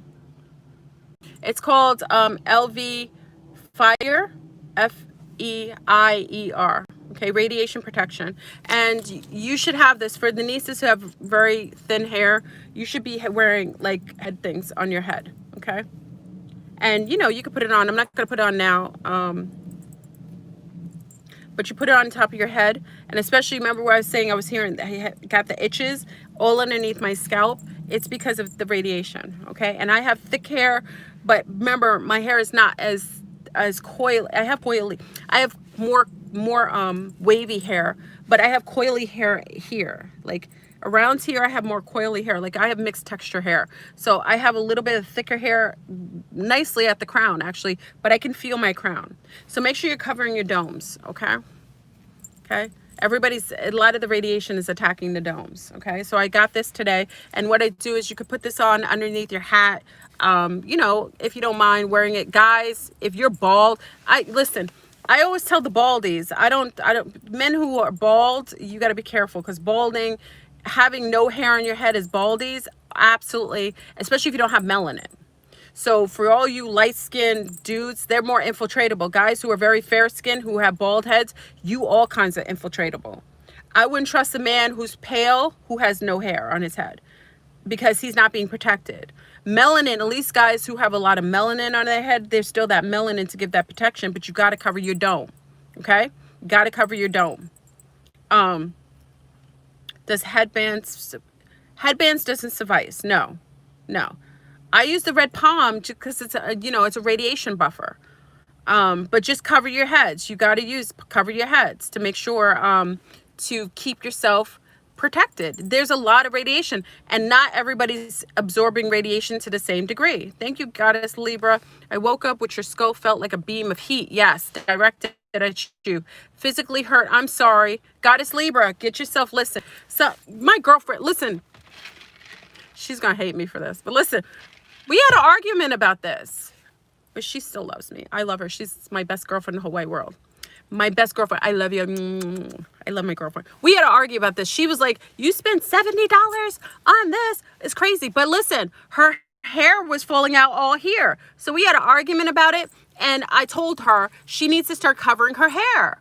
She's complaining that her hair is hurting all here.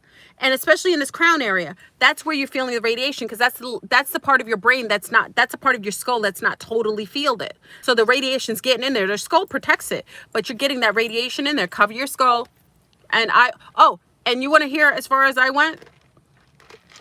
Family, you want to hear how insidious the dark Kabbalah is? How the Zionists work to protect themselves? Family, they set you up and they're protecting themselves. Why do you think Jewish people wear yarmulkes? Where do you wear a yarmulke, family? Where do you wear a yarmulke? Tell me right now so I know. Where do people wear a yarmulke? I'll wait. Please put a like on the video if you're up for that.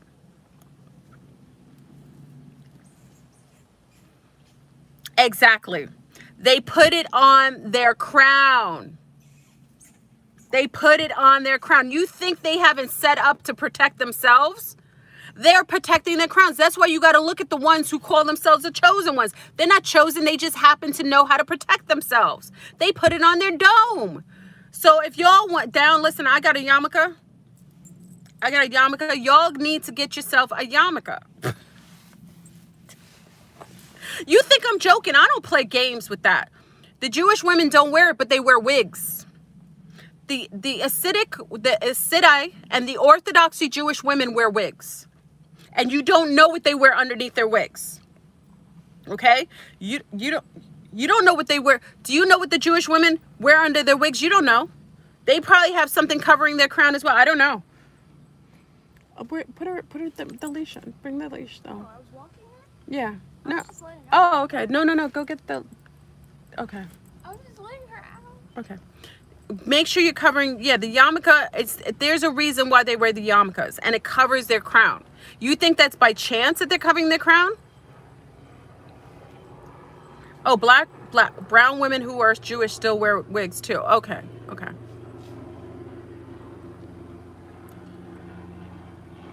Trump is saying a lot, and is he the chosen one? No, Trump is just egregious. Trump is just a trumpet. Trump is like, is Trump wearing a wig? Y'all said, is he wearing hair plugs? I don't know. I don't know what Trump wears on his head. He gives me warnings. I don't like and I don't hate him, but he gives me warnings in the ether. I told you. Someone said something about that, and I was like, yo, he wears makeup? Oh, Lord.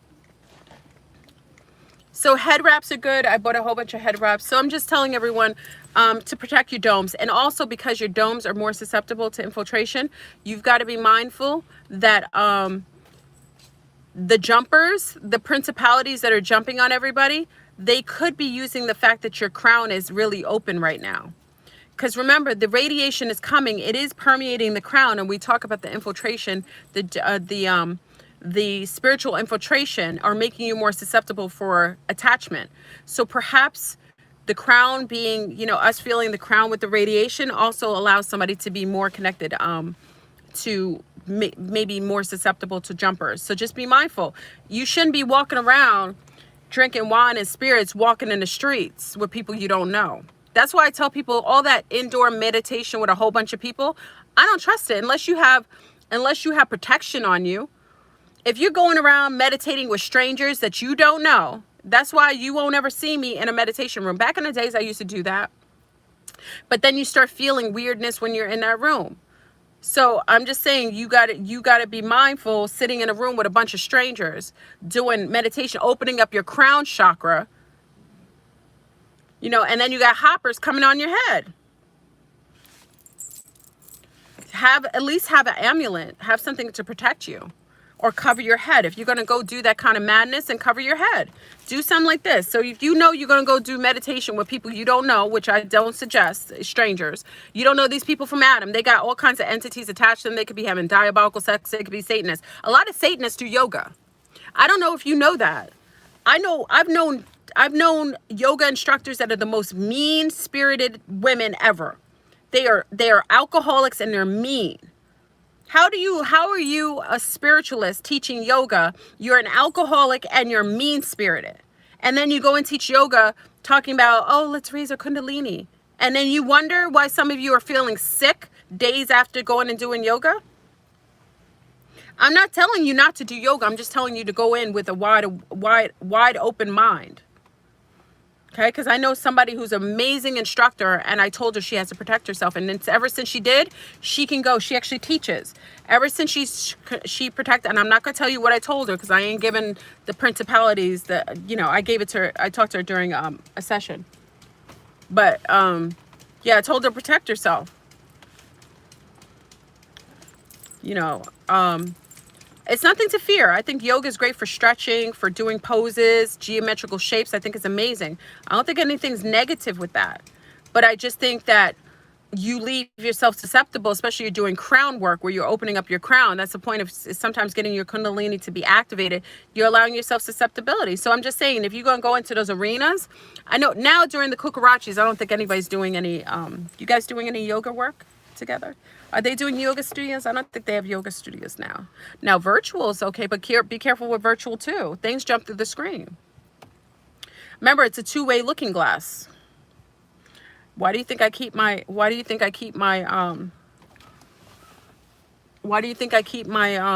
TV covered? You got a two-way, you got a black mirror. So don't think that having them on TV is safe. They'll come right through the screen. So, you know, black mirrors matter. Okay.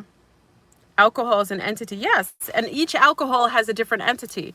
So that's why you see similar behavior, because remember, principality splinters in different various versions of itself. So that's why when you see people who drink Hennessy, you ever notice that people who drink certain drinks have the same behavior who drink it, or same personalities? So someone who likes Hennessy, you ever notice the type of person who likes Hennessy, and when they drink it, they have the same behavior?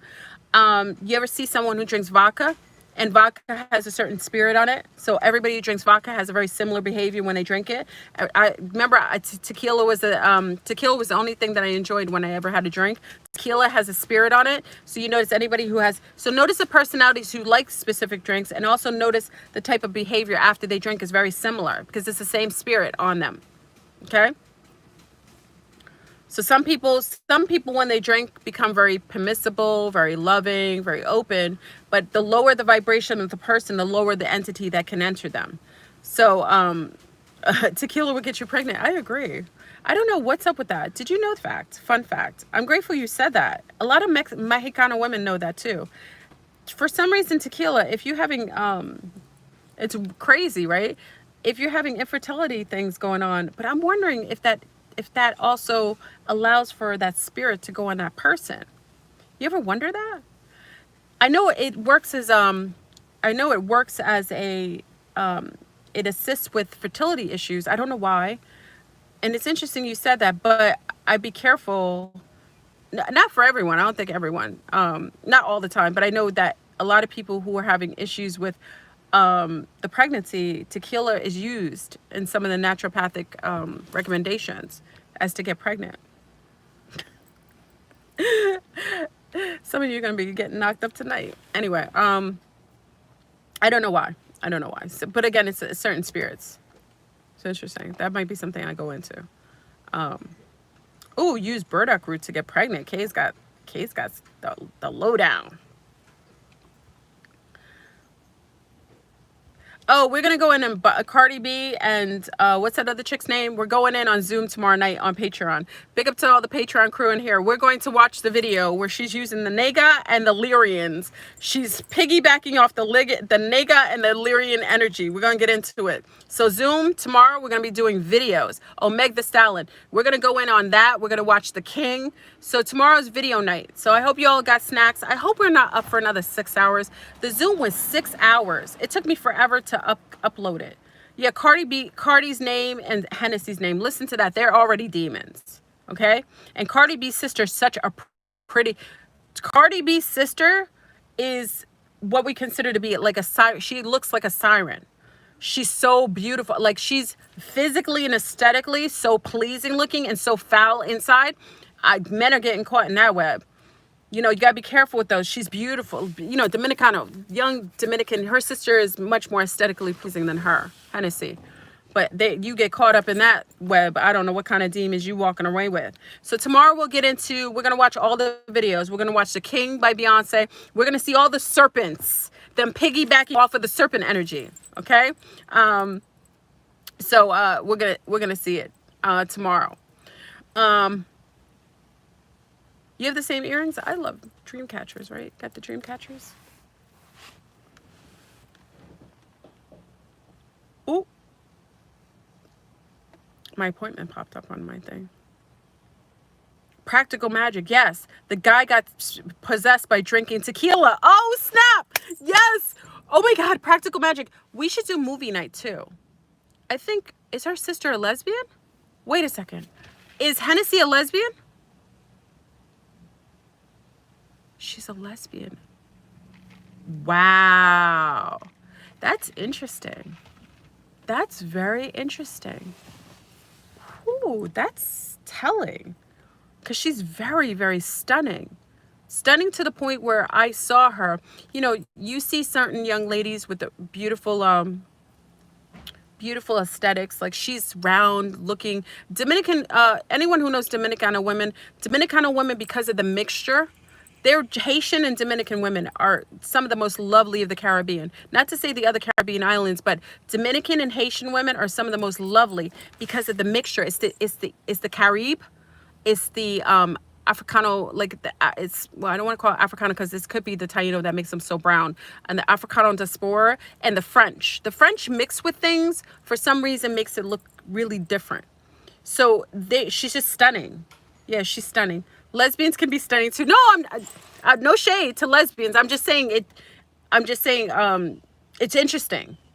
She's when I looked at her, I was afraid for people because she's what we consider, my mother has a term for that. Like it's a look like when a woman is so insatiable looking, so edible looking that it frightens certain people because it could be so it's infectious, almost like poison ivy a little bit. She got a siren look about her. Okay. Yeah.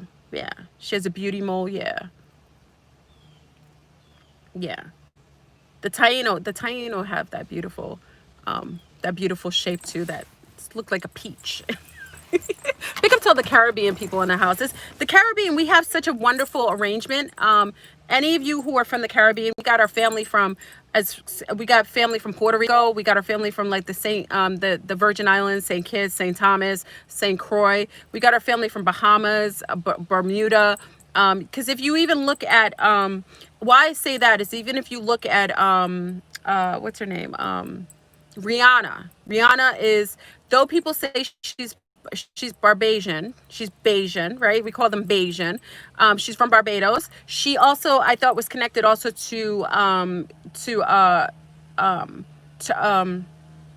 what you call it, Trinidad and Tobago.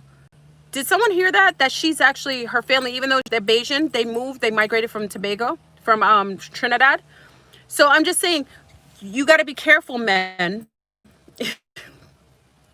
I say this because some of the Caribbean women have that siren on them. They're siren, Guyanese sirens. They're sirens, and they have a visual look of a siren. A siren is insatiable to men, and I fear for men when they get in contact with sirens. Oh, her mother's Guyanese? Oh, okay. I didn't know that. Okay, Guyanese? Big up to my Guyanese family in the house. Remember, my grandmother came from French Guiana at the tip of Brazil. So my family is from Cayenne and also the tip of Brazil. Remember I went there? So Cayenne, which is the tip of French Brazil, and us, my grandmother are all from that region originally. Are you Guyanese? Guyanese gals in the house. We call them Guyanese gals. Guyana's in the house. Oh, we got all the Guyanese coming out of the closet. Oh, all the Guyanese are coming out of the closet. Guyanese, even though it's in South America, we still consider them Caribbean. Isn't that amazing? Does anyone know that?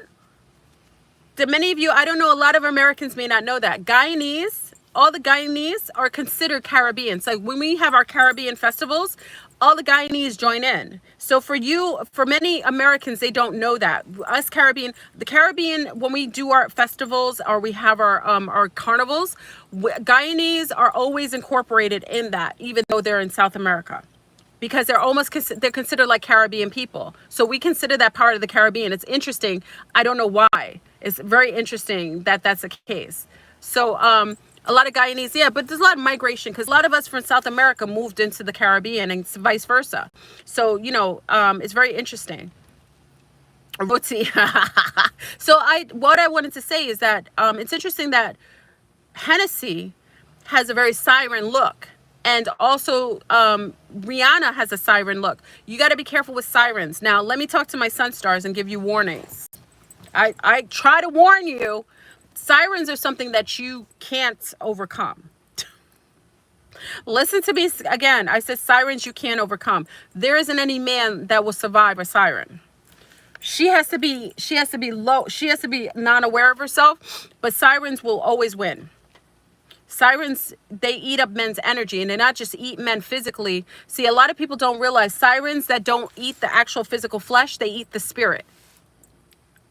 So they'll eat a man. So a man, I can know when a man's with a siren because he starts to depreciate health-wise and visually. And they may not even know it because they're being so infected by the visual, they don't even know it. So they're so literally being infected with that by the allurement of them, so they get eaten up alive. They don't even know it. They like it. It's almost like it's like a siren is like having sex with a goddess, like a physical manifestation of a goddess. So for our sun stars, you got to be mindful because the sirens on Earth, and when you have sex with, most men can't, so they won't leave a siren. Having sex with them is like the most, it's insatiable to the point where they'll get eaten alive. Most men get sick or get cancer or get all kinds of issues. Usually their wands stop working. I remember a wonderful spiritualist talked about sirens in the Caribbean. Sirens of the Caribbean. I remember her, and I don't know how true this is, but she said most men who are with a siren for a year usually lose their erectile functioning. So men who sleep with sirens generally are incapable of having an erection after a year or so. It could be sooner. So it's interesting. I heard that. I can't vet that out. I would have to know and see that and witness that. So you got to be careful, men. You can, like I said, when you look at Mercedes, for people who don't know what I'm talking about, when you look at Mercedes, I use her as Hennessy. I use her as an example. I use it as an example. When you look at her, I felt bad for men. She's not engaging with men. Women aren't going to be as inceptible. So the fact that she's with women, I don't think it bothers anybody. You know what I mean? She likes women. Women can handle other women's energy. I don't know that a siren can really infect other women. I know they can. I know insectilians can, but I know sirens don't really affect women, and they're not really harmful to women. They eat men's energy. Okay? So man, if she likes to, I hope there's no children on here. So sun stars, if she likes to have her mouth on you all the time, she has a bit of that siren, because that's how they feed.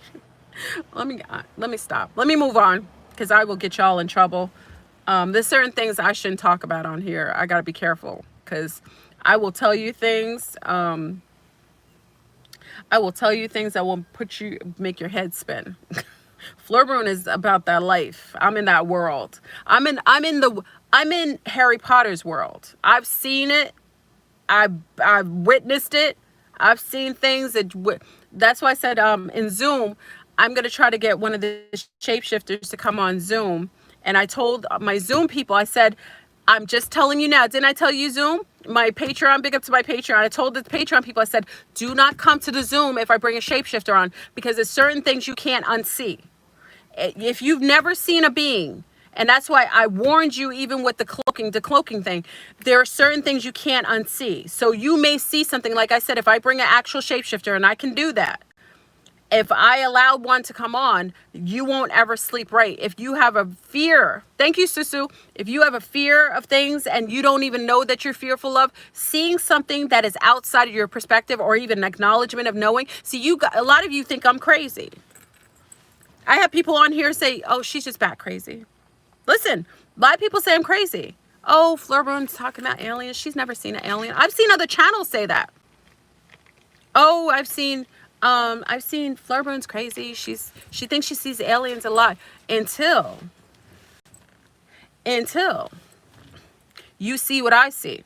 Once you see a visual of what I see, you won't ever sleep again. If you can't handle that. So I'll give everybody a heads up. I got to be careful because I don't know how the Willy Wonka works. I've never done that before. I've never done it before. So this would be my first. I never had Zoom. I never knew Zoom existed. So I never did it before.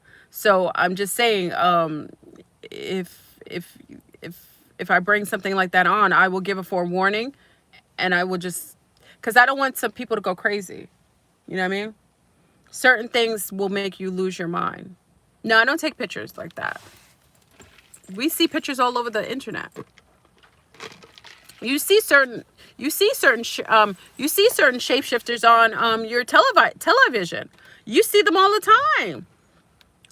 You're seeing them all the time, but you've never seen one that acknowledges what it is. Listen, the difference is when you see one that acknowledges and knows what it is, and then it shapeshifts in front of you. That's the one.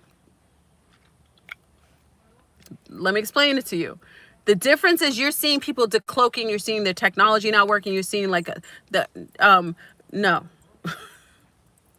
There's a difference between something that wants you to see it and it allows you to see it fully. That's something most people can't handle. So I will give warnings on that, and I'll probably have to make people sign something, because I don't want you blaming me for your non-peace of mind. I'm being honest.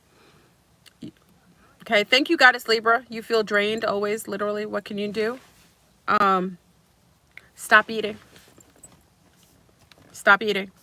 I'm being honest. Stop eating. Whenever you feel drained, don't eat anymore. Something's bothering you. Stop eating, and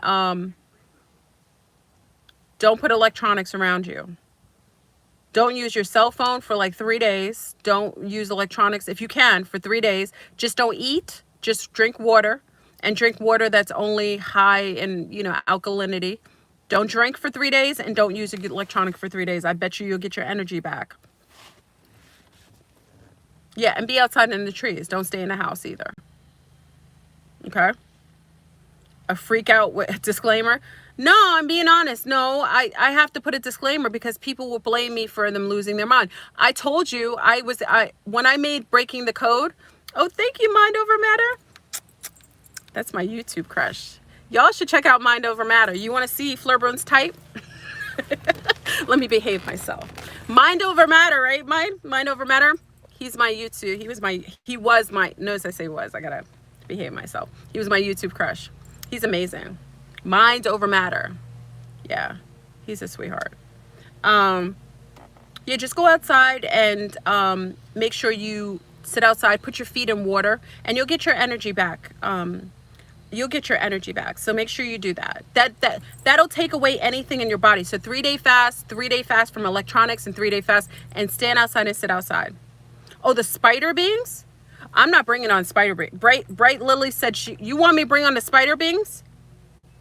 I won't bring on any spider beings. That's the one being I don't mess with. Remember I told you I stopped doing the Salvaggio rhythm things online? Remember I told you yes he is? Oh, yeah, listen to him. Yeah. He's like a, anyway, I'm distracted. Stop already. Remember I told you I did the Salvaggio. I used to do the Salvaggio toning until the being showed up on my ceiling. I went to sleep during one of the Salvaggio toning. I stopped doing it. I won't do the Salvaggio. If you remember, y'all remember, because it was like 3 years ago. I think many of you are on here with me. Remember? Who was on here with me when I talked about it? Y'all were on here with me. I did the Salvaggio. I fell asleep. I was loving the toning. I was doing different Salvaggios. I fell asleep and saw the spider being crawling on my ceiling. I won't ever do it again. Those are beings I don't like. I don't like seeing them visually. Those beings I won't mess with. And then I figured out that some of the Salvaggios had subliminal bots attached to them. It's not all of them, but some of those Salvaggios had like subliminal messages inside of them, and you could get attached. I flipped out. Y'all remember that? Oh, nah. Those are one of the beings I don't like seeing. I saw them on my ceiling. It had red eyes. It was on the ceiling. It had hair. It was a female. Had hair on her arms. It was like cryptic, like almost like you're seeing somebody who's deformed on your ceiling with like little fibers of hairs hanging, and her head was down. No, family. Those are not beings I want to see. I'm being honest. Those are beings you got to be very mindful. Those hybrid spider beings, those are the ones nobody talks about. It's not because they don't see them. It's because they don't want to talk about them. Is it in a movie? I've never seen a movie with them. I saw that and I was done. I haven't ever done a Salvaggio, go to sleep with a Salvaggio again. I don't remember. I did this year. Maybe I did. Please check out my video. I don't know what video. Y'all would know more. Can you guys look at the video? I don't know which one. I've been on YouTube for 9 years. I don't know. This is the bad part. I don't remember every video I did. This is like roughly 3 years ago. Many of you who are here with me on the platform, you probably remember when I talked about it. I won't do Salvaggios. Maybe I mentioned the Salvaggio I listened to. Yo, I don't mess with those. Nah. Okay. Reptilians, yeah. Insectilian, that's a form of insectilian too. You know that, right? Some of you only like to talk about the insectillions that you can deal with, like the mantis or the ant beings. You know there's insectillions that are spiders, right? Okay. So that's what I'm saying. People's perspective is very, there's certain things that you can't unsee. That's one of the things. That's what I'm saying. I've seen a hybrid. Well, first of all, if you ever watched the video, I don't know, many of you are of a certain age. If you want to see The Fly. Did you guys ever watch The Fly? Anybody ever watched The Fly back in the days? With, what was his name? Keaton? Who was the movie? Who was the movie in it? The Fly. Who played in that movie? Who was the guy who played in the movie again? I liked him as an actor. The Fly. He also played in 2012. No, did he play in 2012? He played in was he in 2012? I think he was in 2012. Oh, Jeff Goldblum. Okay, Goldblum. Oh, he's got a Zionist name too. He's got a Judaic name. Goldblum. Go figure. Oh, Jeff Goldblum. That's a good movie. I'm going to put that on our homework list. Because everyone, can you put that on the homework list? Put that on the homework list, everybody. The Fly. Oh, Independence Day. That was the movie he was in.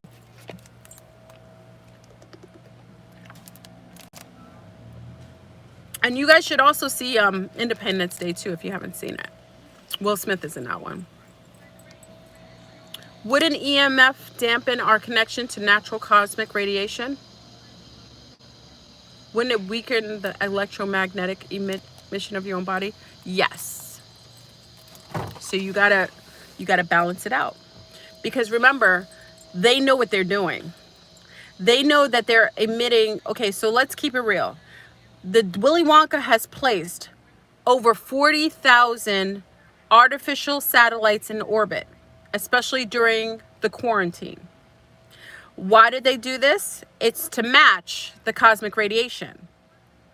So so they're almost like bad little children. They're like, okay, so y'all are gonna the center, the galactic center, which is around the galactic center, which is purple. Van Allen belt has tons of cosmic radiation that it's emitting because we're getting closer to it. Our planet is moving closer to the center. Okay, so what they do is they want to mimic it. So they say, oh, so y'all people are going to enjoy the cosmic radiation because it feeds you and it fields you. We're going to bump it up and bring another form of radiation and spy. So we're going to put 40, I don't know that that's their only motivation, 40,000 plus satellites that are emitting tons of radiation. So, yes, my love, this block, oh, mon Dieu, this blocks, oh, thank you, Sid. Oh, wait, Sid has intel, hold on. Sid says, Fleur, watch Dark Phoenix and you will see the insectillions' obsession with X-Men powers. They are rude and nasty. They think they're smart. So, yes, smart bugs. They also showed them in Avengers. Yes, thank you, my love. Thank you. They do. And also, they're in everything. They're in a Dark Crystal, right? The beetle beings. They're in, what was that other movie? They're in the Men in Black. The Men in Black, you see them. They're all over the place. If you want to see a good movie, Starship Troopers. Yes, Karina's reading my mind. Starship Troopers is the best movie. With Charlie Sheen. That's one of my favorites. You want to know a classic? I'm going to watch The Dark Phoenix. Thank you, my love. Put that on your homework list. Dark Phoenix. Wait, I got to write that down. Hold on. We gotta rate all these movies. I never have enough time. We're gonna be like somebody. I remember years ago, people were like, I can't trust her because she watches movies. Listen, all the codes are in the movies. You can stay off of it, but they tell you everything. Okay, The Dark Phoenix. The Dark Phoenix. Dark Phoenix. Okay, I got it. Thank you, Sid. Oh, wait. Brenda Hernandez has intel. Fleur, please, there is this person with the name Silver Serpent, and he was on Marfugo's show. He confirmed the radiation thing. He says that the reason for the chemtrails. Oh, thank you, Brenda, Marfugo. I like Marfugo. I'm subscribed to him. Okay, when was the interview, Brenda? So we can look for it, because I'll put it in I'll put it in the comments. Not in the comments. Yeah, I'll put it in the comments for Marfugo. Can you tell me when it was? I'll wait for Brenda to tell me. Dark Phoenix is on Hulu. Okay, thank you, Mind Over Matter. Mind Over Matter says Dark Phoenix is on Hulu. I'm gonna add you as a moderator, just for the heck of it. Okay, so Hulu, you guys can watch it on Hulu. Okay, last 2 videos. Thank you, my love. So everyone check out the video when he's talking about the radiation. You about to watch it now? Mind Over Matter. Anyway, Goddess Libra. Yes, that's who I was talking about, the intel the other day, the 3 episodes. Thank you, Goddess. Okay, so Goddess. All right, so everyone, we're going to check out Marfugo too. And I'm going to check out the Dark Phoenix.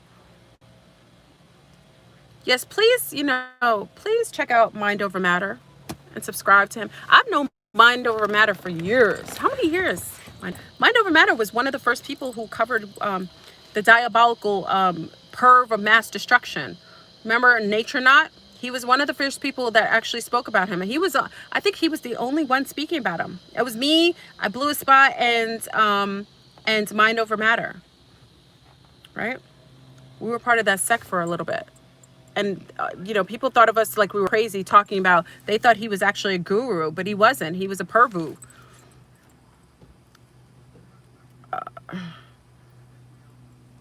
So I'm going to check out the video. Okay. I wish we could do watch parties. I'm going to do watch parties all over the place. Zoom tomorrow night. Okay, for everybody joining Zoom tomorrow night on Patreon, we're going to do the watch party for Cardi B's video. We're going to do the watch party for The King. Watch. We might do a movie together. So if you guys want to do the movie, maybe we'll do the movie together. Okay? Okay, so we're talking about the radiation. Yes, so for the person who said, oh, thank you. Wait, check out transfers. Oh, eyes to see. Y'all listen, we won't ever leave the house. Transfers. Thank you, my love. Transfers. I got to write this down. Transfers. What is that on Netflix? Transfers. Okay, I'm going to check that out. On Netflix. I think it's on Netflix. I just finished watching The 3%. Many of you know I like the Brazilian series, The 3%. They had it, the last version. It kind of cut. I didn't like the way it ended.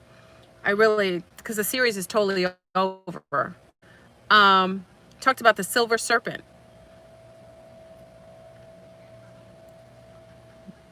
Netflix is just low-key diabolical. I agree. I don't think it's low-key. I think it's diabolical. All television is diabolical. Everything is. Okay. So let's get back into that.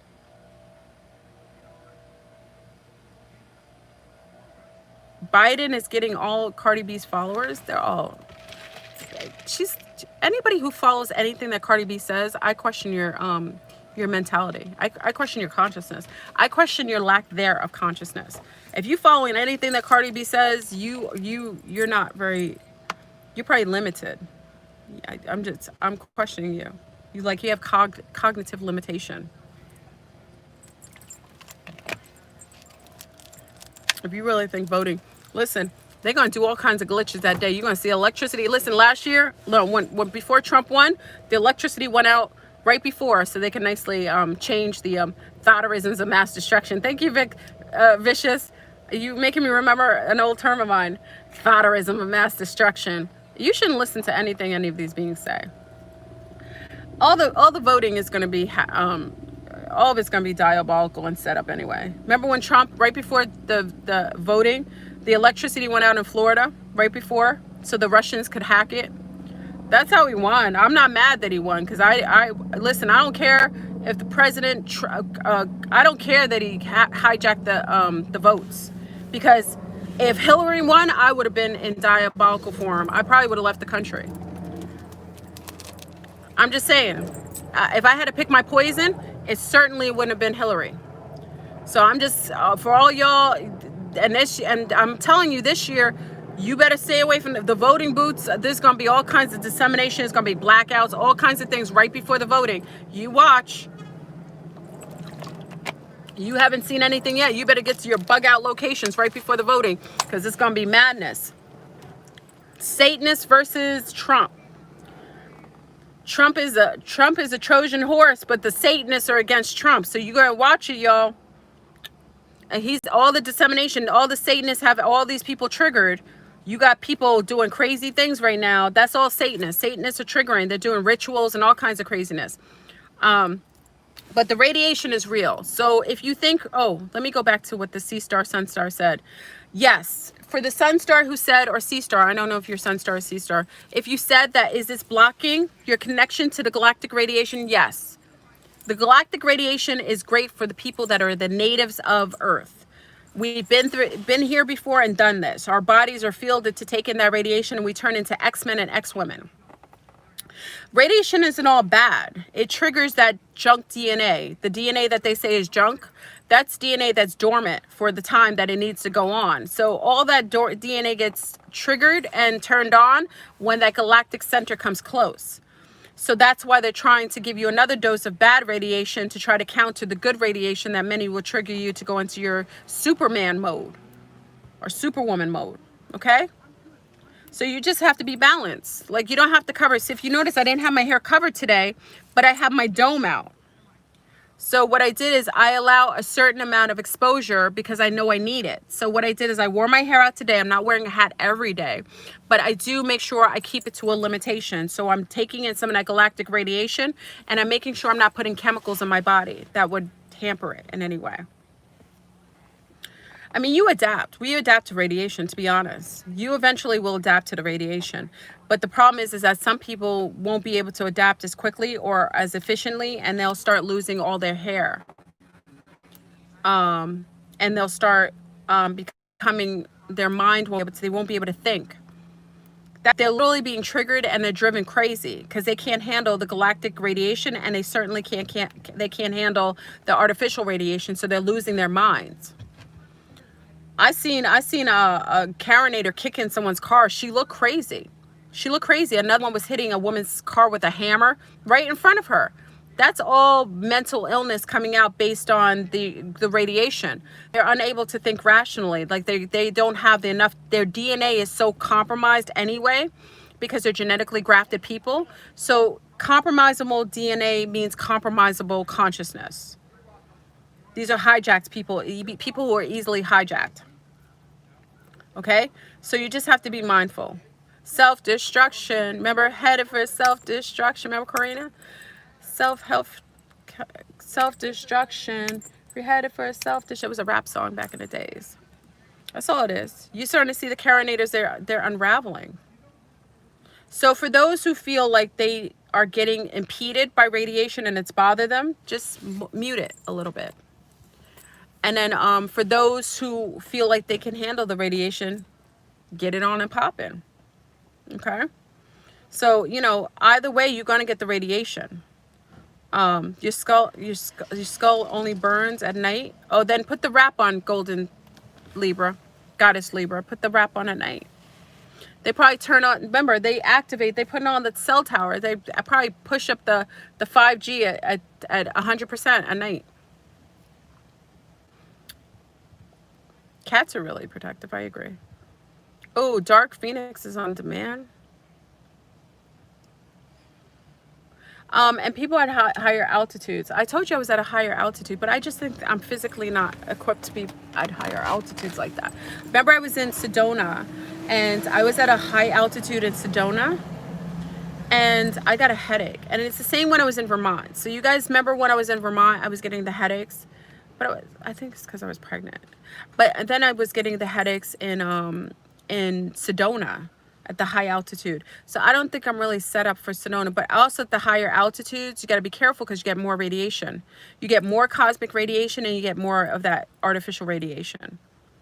So I'm just saying, be mindful. So cover your head if you feel like it. Don't do it if you don't have to. So if you feel like your brain is being fried, don't let it get fried. Cover it, because that's when you're going to lose your cognitive, cognitive functioning. You got to be mindful. Just be rational with it. You know that what they're doing.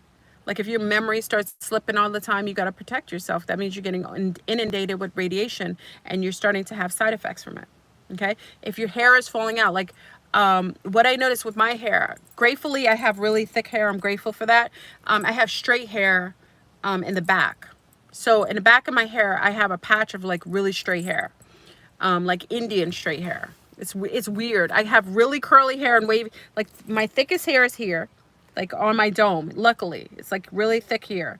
I got a big thick patch there. It's really coily.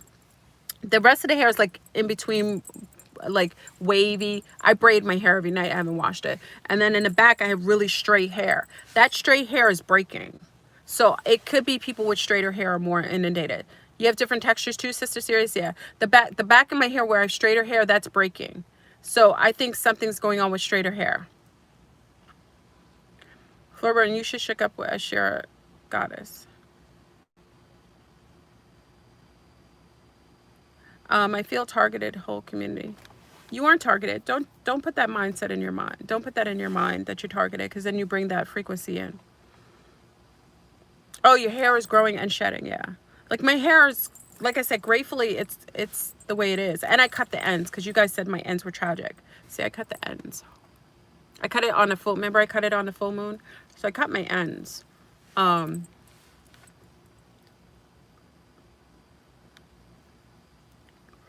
You're shedding too, yeah. So just be mindful. Your hair is getting thicker, Apollonia? Yeah, mine is thick all here. It's thick.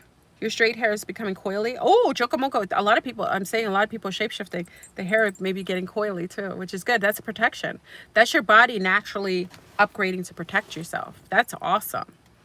I know. And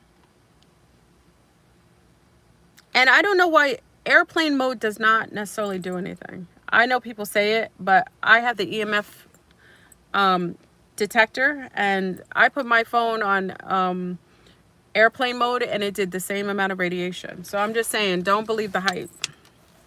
I know that's going around, but watch when people test it. I tested my phone with the EMF. You know that EMF thing that I do online sometimes? I tested it. It's the same amount of radiation. And I have a diode on my phone. I got all kinds of stuff on my phone. I have the Fahrenheit bag. Oh, did I show you that? I didn't show you that. I don't know where it is. I travel. Hold on. Let me look at my bag. I got a bag of tricks. I got my Fahrenheit bag. Oh, I forgot to show you. Oh my God. I hope I have it in here. I got everything. I travel with everything. Look, I travel with cell food. This when I travel. I love travel. Oh, here it is. Where's the cell? Where's my thing? Hold on, family. I'm looking for it. Yes, I got a bag that's messy and crazy. Where is it? I bought the Fahrenheit cage bag off. Oh mon Dieu, alors. Where did I put it? I know I have it in here. This is where my bag. I got one of those mommy bags. Look, I got my latex gloves. This you can hold your phone with. There's no radiation, remember? This is the it's like a sexy. These gloves, remember we had these gloves? It's like sexy. These actually work. You don't get any radiation when you wear the gloves. I just don't like wearing them because they're uncomfortable. Where the heck is my Fahrenheit bag? You know, oh, here it is. Okay, this is my Fahrenheit that I bought online. This is the Fahrenheit bag. There's no radiation here. So I bought this online. Thank you for mentioning. I forgot about it. You know when you go shopping so much you forget about the things you buy? It's not a good thing. This is the Fahrenheit bag, okay? So when I put my phone in here, it blocks. It completely blocks. So my phone doesn't even ring when it's in here, okay? So when I put my phone in here, oh, it's dirty already. Come on now. I gotta wash this. It's dirty already. Because I traveled to Sedona in it and I got stuff on it already. I hate that.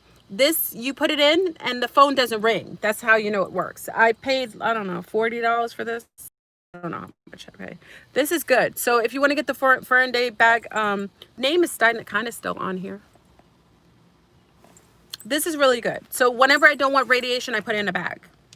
Okay, so I travel with it so I don't have to, and also they can't follow you. So if you have a tracker, and if you have a husband who likes to track you, or you have a boyfriend or a girlfriend that likes to track you, and she's using your phone to try to get your, I shouldn't be telling you this, but I gotta keep it real, because some of us got stalkers for mates. If you got a stalker as a mate, and they just want to know where you are all the time, you put in here, they can't follow you. That's a fact. Okay, so, but don't go creeping on them. Don't do something nasty. That wasn't information to make you, that's not information to make you a creeper. That's just making you, you know, protect yourself. That's all. Okay, so I have it in here. Your ex, my ex used to call, listen, my ex used to call all of, my ex, the Nazi, listen, the Nazi called me at like 5 o'clock in the morning. No, it was like 4, I don't know, 3:30 in the morning. The ex-Nazi, while his draconian girlfriend is sleeping in a bed, and told me, do I think it's time for him to come back to me?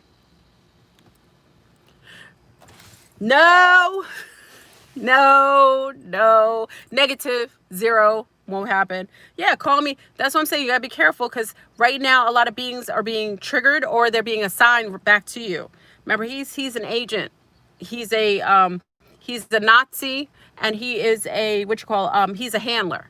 So my handler was trying to be reassigned to me, calling me at 3 o'clock, in the morning, while his draconian girlfriend is sleeping in bed, saying, do I want him to come back home? He's ready. Am I ready for him? I said, you have lost your mind, sir. That is a negative. You are rebuked and rejected. You need to go back to what you are, which is your draconian girlfriend, and you need to go back in bed with her. It's so disrespectful. And you better hope I don't tell her that you've been calling me at 3 o'clock in the morning trying to get back in this this cushion. Trying to get back in, please. Oh, shh. Hold on. What's the matter? What's the matter, Cookie? What's the matter, Cookabucka? You do? A little bit? You hungry? Did you eat anything yet? You have stuff on the stove. You want to eat a little bit of that? A little bit of the water, and I have the sublinguals. Take 2 of the Corella. Take 2 of the Corella, okay? Okay? And I'll come in and make you. Do you want a cucumber salad? If I make it a thin slices, will you eat it? I'll make thinner slices. I'll make thinner slices of cucumber. You want cucumber salad? Yeah? Okay, sorry about that. My little one, do your little ones not like the cucumber salads? My little one doesn't like the cucumbers when it's too thick. She loves my cucumber salad. She likes my mom's cucumber salad. Do you like cucumber salad? You like lime on it, right? Yeah, she doesn't like when I make them too thick. You do? Like, she doesn't like them thick. She likes them thin. My mother makes her cucumber salads really thin, like thin. If I make it too thick, she won't eat it. So I'm gonna make her. I'm gonna make thin. I like the cucumbers. Yeah, children are all about texture. Yeah. The other one doesn't like. My other one doesn't like the cucumbers at all. Like, it's big in my culture. I don't know who's here from Martinique. St. Lucia, I don't think you guys do it as much. You might. But in Martinique, we do a thing, because it's a French dish. So it's called marinade. I don't know. Any Martinicans on here? We don't usually have Martinicans in here. Any Martinicans on here?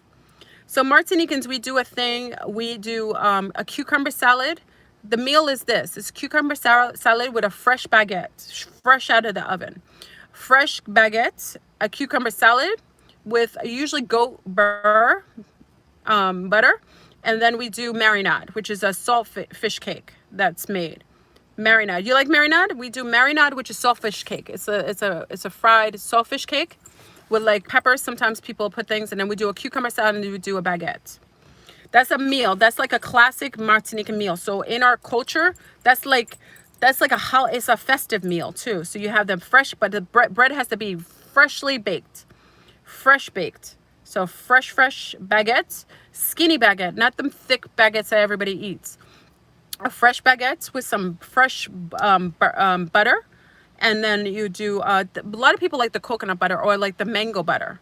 Mango butter is really nice, and then you do the marinade. So you do that on the side, and that's what you eat. It's so good. So I gotta make the cucumber salad. I'm gonna make it thin for her. It's really good. That's my mother. My mother is the best. She's the best in all of Martinique. I think people used to have her freeze dry. That's how good her marinade was. They would have her freeze dry. Listen, imagine you're in Martinique, right? And in St. Lucia. They're living in Martinique and St. Lucia, where that's like the queen of the place. They would have my mother freeze dry it from the States and send it to St. Lucia and to Martinique. That's how good her marinade. I can't even make it like hers. Yeah, she makes the best marinade of all Martinique. I think she's one of the best. It's delicious. Very good.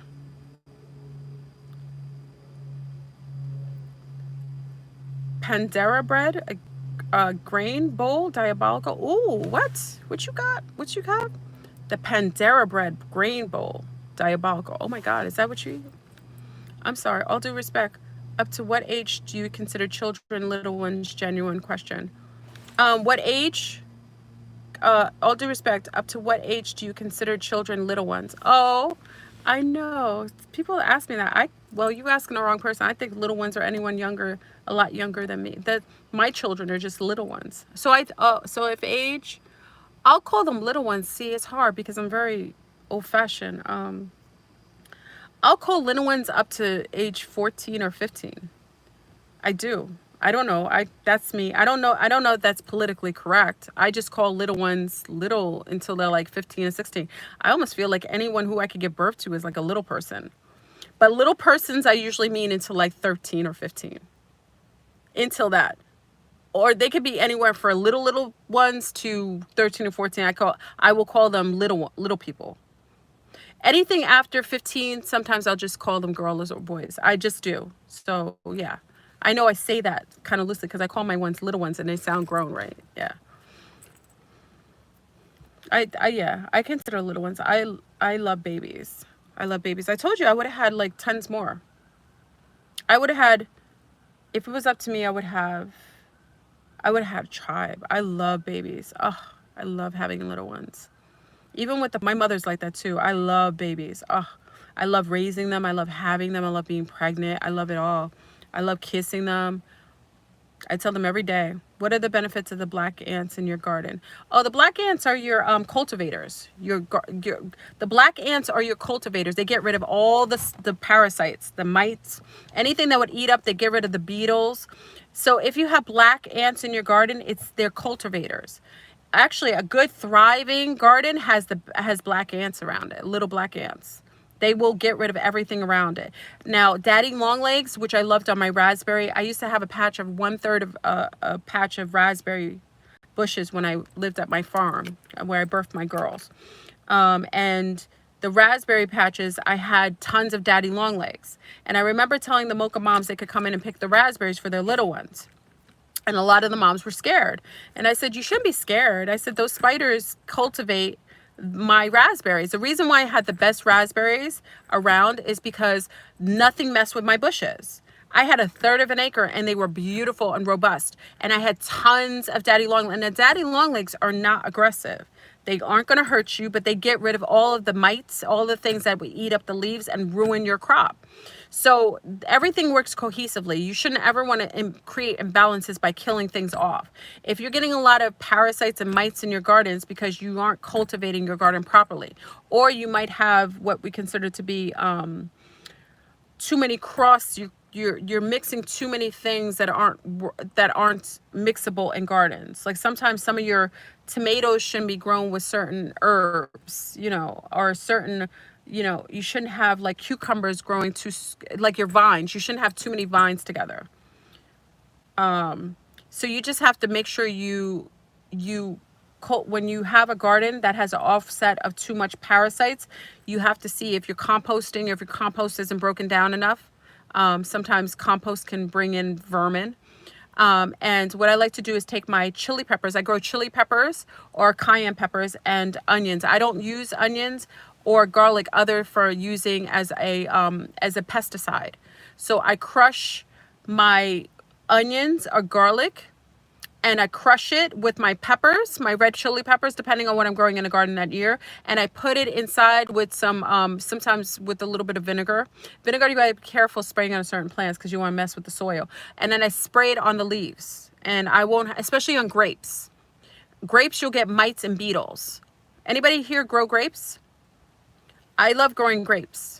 I haven't done it here in Florida. I did it a lot before. So grapes, if you have grapes, I spray my grape leaves with that concoction. Okay? I love spraying and nothing bites them. So my grapes would thrive. So I do grapes. Like I've grown grapes. I haven't done it since I've been here, but I love growing my grapes. Actually, I get a lot of satisfaction. They vine. So you got to be careful with your vining. So you make sure you have a good enough space for your grapes to cultivate them. But I compost. I'm called Compost Chick even on the CB radios. They call me Compost Chick.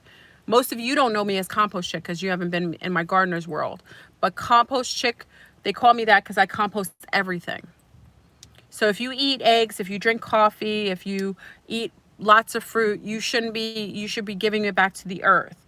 And how you do that is you put it in a compost bin, let it break down naturally. Usually worms break it down. You could buy worms. Worms are in the ground, but you can buy worms and let it break it down. You get the most rich soil from your compost. That's the best soil in the world, is if you compost. As long as you're not growing too much corn and beans. Corn eats up your soil. It gets really a high amount of phosphorus. Okay. I know we went off like on a tangent. You have gardeners on here?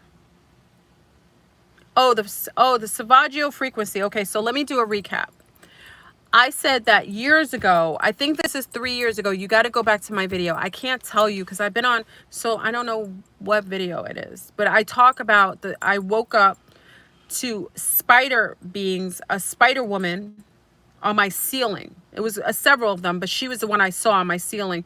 And I fell asleep to one of the Savaggio sounds. And what I realized is some of the Savaggio sounds are infected with certain frequency that allows these beings to come. So it's almost like a beaker. Is it a beaker? A beaker. It's like a beaker to attract certain types of low field deities. Beacon. Thank you, Sister Sirius. A beacon. It's a beacon for a certain kind of low field entities. It was this one Savaggio I fell asleep to. And listen, I haven't listened to the men, because once I feel like, once I figure out something, I will avoid it like the plague. Because I didn't know what it was until I fell asleep to it. And I knew it was a Savaggio. So I haven't messed with them ever since. I won't fall asleep to them, because it got into the subconscious and it brought one of these low fields, low vibrational deities around. So I don't know which one it was. And again, it was one of those intention ones. It wasn't like it was an intention Savaggio. Because remember, I'm the queen of manifestation. So I was utilizing a lot of these toning to do manifestation. I loved it. It worked so well. I told you, part of me coming to Florida, I did a competition. Wasn't a competition, it was a test, I guess a test, right, to come to Florida. It was either Florida or Hawaii. And I told you it was 6 weeks. We gave it 6 weeks and we practiced manifestation. And I came to Florida. I didn't know where I was going. I knew it was going to be in a warm place, either Florida or Hawaii. I left it open and I did the manifestation. I did a lot of manifestation things, and within 6.5 weeks I was here in Florida. I bought this house sight unseen on Skype. So I'm just saying, so when you do manifestation, back then it took a while. Now you can manifest easier. Oh, thank you, Apollonia. Yeah, we manifest. I manifest. That's why people get kikis with me, because I'm a huge muse. My ex-husband, he even says that. He said it last night when he was trying to get me to get back with him. He was saying that I'm a muse. Like I can create anything with my mind. I muse people too. I find the potential in anyone, and I just kick it up. Like I kick up what's in them already. So when someone comes to me and they having issues or they don't know what direction to go to, I muse them, because I emit a frequency that brings up what's already in someone, and it brings it to the forefront. Yeah, I love that quality. I like that because I can do that with my children. I do that with my children. It's beautiful. I love it. No, I can do both. I can do it myself. I usually focus on a lot of other people. Remember, I used to focus on others, but I focus on myself now. You know, when I was with my ex, I focused a lot on him. So I helped him to manifest his dreams. But now I focus on myself. So I'm grateful. I live an amazing life. I do. I go where I want to go. I do what I want to do. I'm grateful for that. And it's beautiful. And even when someone is cruel, like I said, like what's interesting with me is that I manifest so well that when people are anti me, they just fall out of my life. They get shown quick. there isn't anyone diabolical that's not shown almost immediately. So usually if someone has issues with me, they're shown immediately. So that's the power of manifestation and also protection. So because I'm so protected, my ability is things around me will show when someone's diabolical right away. So they'll just kick them up. They'll get caught. Like they'll be seen on video talking about me. They'll be busted. They'll just be busted. So I'm okay with that. So that it's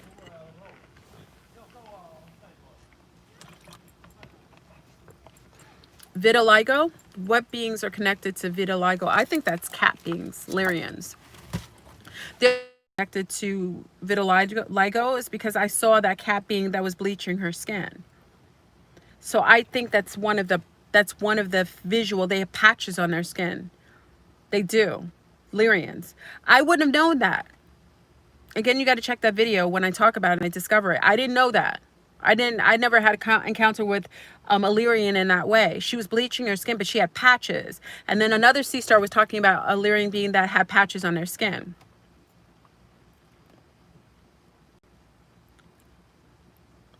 Oh, Michael Jackson? Maybe. I never thought about that. I never thought about that. Huh, I never thought. Interesting. Maybe. Yeah, Lyrians have patches. Now, other beings, like as far as like skin issues, like psoriasis and, you know, bad, what is it called? Dry skin. That's a lot of reptilians. That's reptilian. A lot of reptilians have that, like the dry kind of like white flaky skin. That's a lot of that reptilian showing up in children and people. It isn't negative. It's just, you know, the scales show up, you know what I mean? It is what it is. And because a lot more children are showing it now is because there's no more cloaking. So it's like they don't have to really hide themselves anymore. You know, we're going into a time where beings can be who they are and there isn't going to be any censure. So what came first, the scales or, you know, the being that actually is part of that eczema? Yeah. Eczema, I personally think has to do with certain reptiles. Can you be a hybrid between reptilian and Lyrians? Yes. There's a lot more of that because they both have reptilian DNA. There's a lot of family. Let me go into this, please, before. There's a lot of people here are reptilians.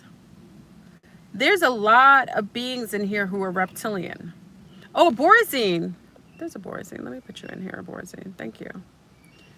Borazine said it. He turned, yeah, that's right. In the scary, Thriller, he turned into the cat being at the end. Thank you for the reminder. That's right. Michael Jackson turned into a cat being. Interesting. Yeah, a lot of people here are reptilians. The majority of the planet is hybrid with reptilian DNA. That's why it's crazy to me that people have such a diabolical feeling about reptilians when they are reptilians. They have a consequence for not acknowledging what they are. Most people are mixed with DNA from reptilians. I don't know anybody who hasn't had reptilian DNA in them to a certain or lesser to a greater degree. Now, when they have a lot of reptilian, that's when their behavioral patterns show up a certain way. Like when you start having a lot of reptilian blood, then you start having, you know, fight, flight, and fornication. When they're just like very aggressive, non-connective, you know, a little cold. That's part of being reptilian. Okay. You think that Squatch or primate? Fleur, what traits is a royal bloodline? That's Naga. Sheba, that's Naga. That's Naga. That's Nigerian Naga. That's why she wears the crown. That's why she wears a snake on her head. Okay. Dog beings. Oh, Anubis. A lot of people have the connection to Anubis. Anubis. I found out why a lot of people have a thing with dogs too. I heard a lot of punishment, and I don't know if someone could vet this out. I can't verify this one. Sometimes I'll tell you things that I know, and then sometimes I'll tell you things that I hear. So I heard why a lot of people have I love dogs. You know that. A lot of people have connection to dogs is because a lot of dogs, one of the beings that people were punished for or changed into, you know how they talk about witches being turned into, witches turning people into frogs? I heard that back in the days, part of a karmic debt or something, or there was a curse where certain people, if they did certain acts or they acted in a certain way, they were turned into dogs. And I noticed a lot of celebrities fetishize certain types of dogs. So they could have been people. That's what I heard. I don't know. It's like, you ever see them? Like Sharon Osbourne. All these people are obsessed with dogs. You ever notice that? All of them. And then, you know, the Moors, big up to the Moorish community, because they believe that a lot of people are mixed with wolves and dogs. So there was another aspect that I'll tell you one aspect where somebody thought that people were being reincarnated in dogs as punishment or karmic debt. But another aspect talking about the connection to people who are hybrid with wolves and dogs. Remember, and a lot of lunars have that connection, right? So it's interesting because remember there was somebody on here who called, you know, who said that certain people have the scent of dogs when they get wet, and that was, they were saying it like there's a complexion mean thing to say, and I said it's not a mean thing, that the intent was wrong because it's probably being mean and vilifying certain people, but really in itself I said we're all mixed with certain types of beings. Why wouldn't that be the case, that some people are mixed with cats or dogs or other beings? We know that many people are mixed with reptilians, right? They're mixed with reptiles. So why would you think being mixed with the dog wouldn't have the same kind of, you know, impediment? So there are people here who are mixed with wolves, yes, who have more DNA from canines than anything else. And that's probably maybe why they have the connection to dogs. Maybe that's why they like dogs so much, or cat, or people who have the connection to cats.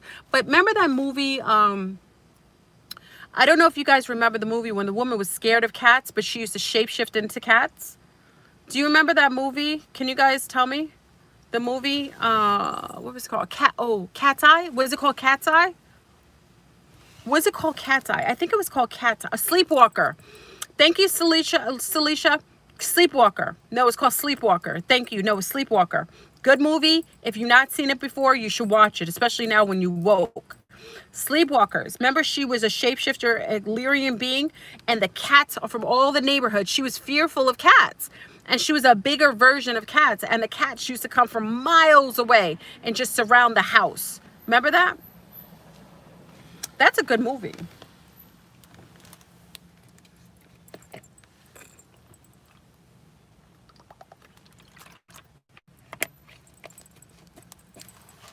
You should watch that movie. It's a very good movie.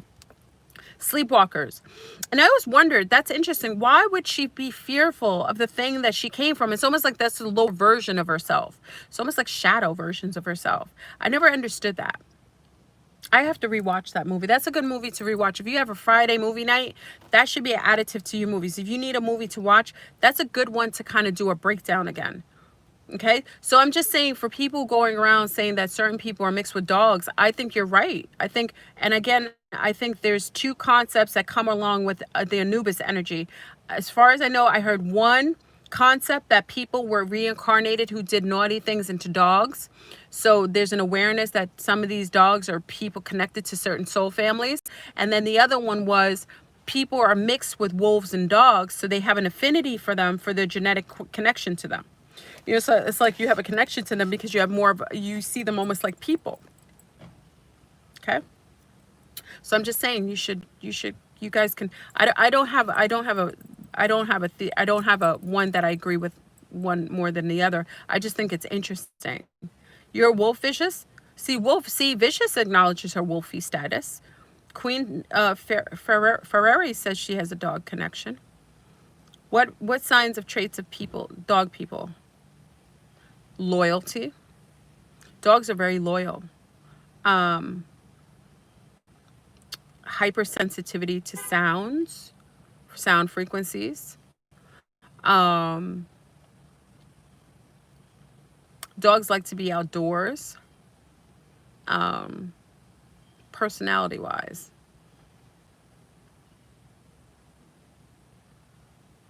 they're probably very acute, acute acute sensory, like they can hear and see a lot. Probably the way they see is very acute. Cat people, I know they can see through different realms. So I know people mixed with a lot of Lyrian, they can see through the dimensions. Lyrians, the ones who are cat beings connected, y'all see through the different, through the dimensions. Cats can see spirits, cats can see everything. So I know they have fleas. I know cat people are very, protective and affectionate. Yes, Bright Lily. Yes, dogs, wolfy people. So wolf people, and we don't really go into the lichen. How come we don't really go into werewolves and lichens?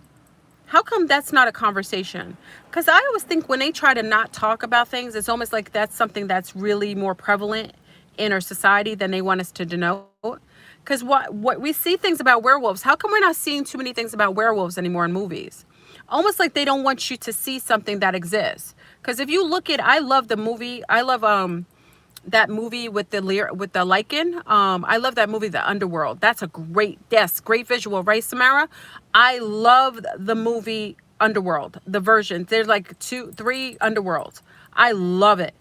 You get to see the vampires and the werewolves, the lichens, and you actually go through the hybriding process. Remember, one was hybrid with a vampire and a lichen, and it had both of the abilities, acute sensory, but this really fantastic physical abilities. It's really a great movie. That's another movie to add to the list.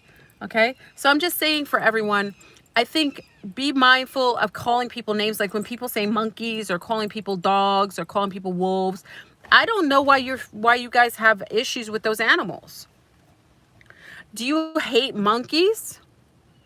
Like when people call me monkey, like so many people, especially when I first came on YouTube, a lot of the ET community, the UFO community, if I went on their platform just to talk, I wouldn't say anything. They would call me a monkey or an ape.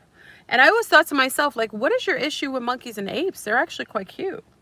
I never wondered, ever wonder that? Like they say it like it's negative. Like, why would that be negative? I know I'm not saying I'm mixed with primate, but I always wondered why they thought that was a diss, because they're limited. But I speak and talk, and I'm when you know yourself, it's not an insult in that way. It's just like, why are they calling you something that's cute? It's almost like they're programmed to say certain things. You know what I mean? They're like have pre-programming. They're socially engineered to have these residual or these automatic statements or conversations. Crazy. No, they're not bots. These are people. They were from the UFO, and yeah, I think monkeys are cute. And there's all these variants, different types of monkeys. Like, why? There's monkeys, there's chimpanzees, there's spider monkey. You ever see spider monkeys? I love the spider monkeys. When I was in Brazil, they had the spider monkeys. They're so cute. They have spider monkeys. You ever see the ones in Asia? You have baboons, you have apes, sugar gliders. You got all these cute monkeys. Like, when you call people apes and so on, I don't know that they're ignorant rather than they're programmed. I realized that people who go around calling people of certain complexions, certain names, automated names, they're programmed. You know what I mean? So they're social. Whenever if I talk to someone, there's no reason why they should say it, and they call me an ape or a monkey, I know that they're socially engineered, because that's a socially engineered response. It makes no sense. I don't have a lot of hair on my body. Monkeys have a lot of hair on their bodies. So if I'm a monkey, I would have tons of hair on my face, on my back, on my front, on my arms, on my legs. I have less primate because I have less hair on my body. Aquatics, I talked about this, the aquatics have no hair on their body. They're naked. And those who are more land animals, have more hair on their body. They're more connected to primates. So it's almost like a projection thing too, because those are probably hairy people. Like one side of my family, my dad had more hair on his body, but my mom and grandmother have no hair in their body. So my dad was mixed with more lunar. So it's interesting because my dad was mixed more lunar, so he had more hair on his body. Like my dad had more hair. Whereas my mom's side of the family, she's the indigenous. She has less. They barely have any hair on their body. They're like hairless. Like my mom and grandmother, they're very hairless. They are like bare, like nothing. Even she never shaves her legs. You ever notice that? I said it like, you know, my mom. My mom never shaved her legs. She never in a day in her life had to shave her legs. And my grandmother's a redhead and very fair with freckles. She didn't have any hair in her body at all. She was a redhead and she's very fair, like lunar fair. And she had no hair in her body. We don't need to know. No, I'm just talking about it. Matter of fact, it was interesting. But my dad had more hair in his body. So I have a combination between the two. Like I have no hair like on my body, but like I get thick eyebrows. I get like thicker eyebrows. I get a little hairy, you know. So yeah, Creole women have like a lot of hair on their face too. Peach fuzz, yeah. The Aztecs had no hair. Yeah, yeah. The elders aren't hairy. No, my grandmother wasn't hairy as a young woman. No, but she didn't have hair when she was younger. Like she didn't get hair on her legs when she was younger. They're just not hairy women at all. I'm more of a Goliathan. I have more of that, like what do you call it, that mammoth kind of qualities, like hairy, you know, thicker eyebrows and stuff like that. But anyway, what I was trying to say is that a lot of entities that we're mixed with are animals, and we're hybrid with the higher versions, the galactic versions of those animals. So it's very interesting when people say certain things about people being mixed with dogs or people being mixed with monkeys. The things that they say are so limited based on their non-overstanding that all of us are mixed with that. Reptilian, Lyrians, cats, lizards, birds, all of us have a lot of that mixture in us. So to say it as if, you know, to say it as a dig is actually absurd, because if you realize that everybody's mixed with something. It's creepy how people are so socially engineered. And maybe, and you know, I realized my dad used to say this. He said, I used to think people were I used to call people like I couldn't understand why people were that ignorant. Not ignorant, like not knowing. But what's interesting is that it's because I worked in a laboratory. So I worked in a lab, so I got to see things real close. I got to see how RNA is shifted or changed, or I can see the I can see the actual DNA on a graph. I can actually see the building blocks of DNA and RNA. Like when you work in a laboratory and you see things at its core, at the beginning of how its atoms replicate, you start to see things more rationally. So why I'm very unique on YouTube is because that's how I started. And also because I was always a contactee, but I was always into extraterrestrials. I used to see, before the YouTube was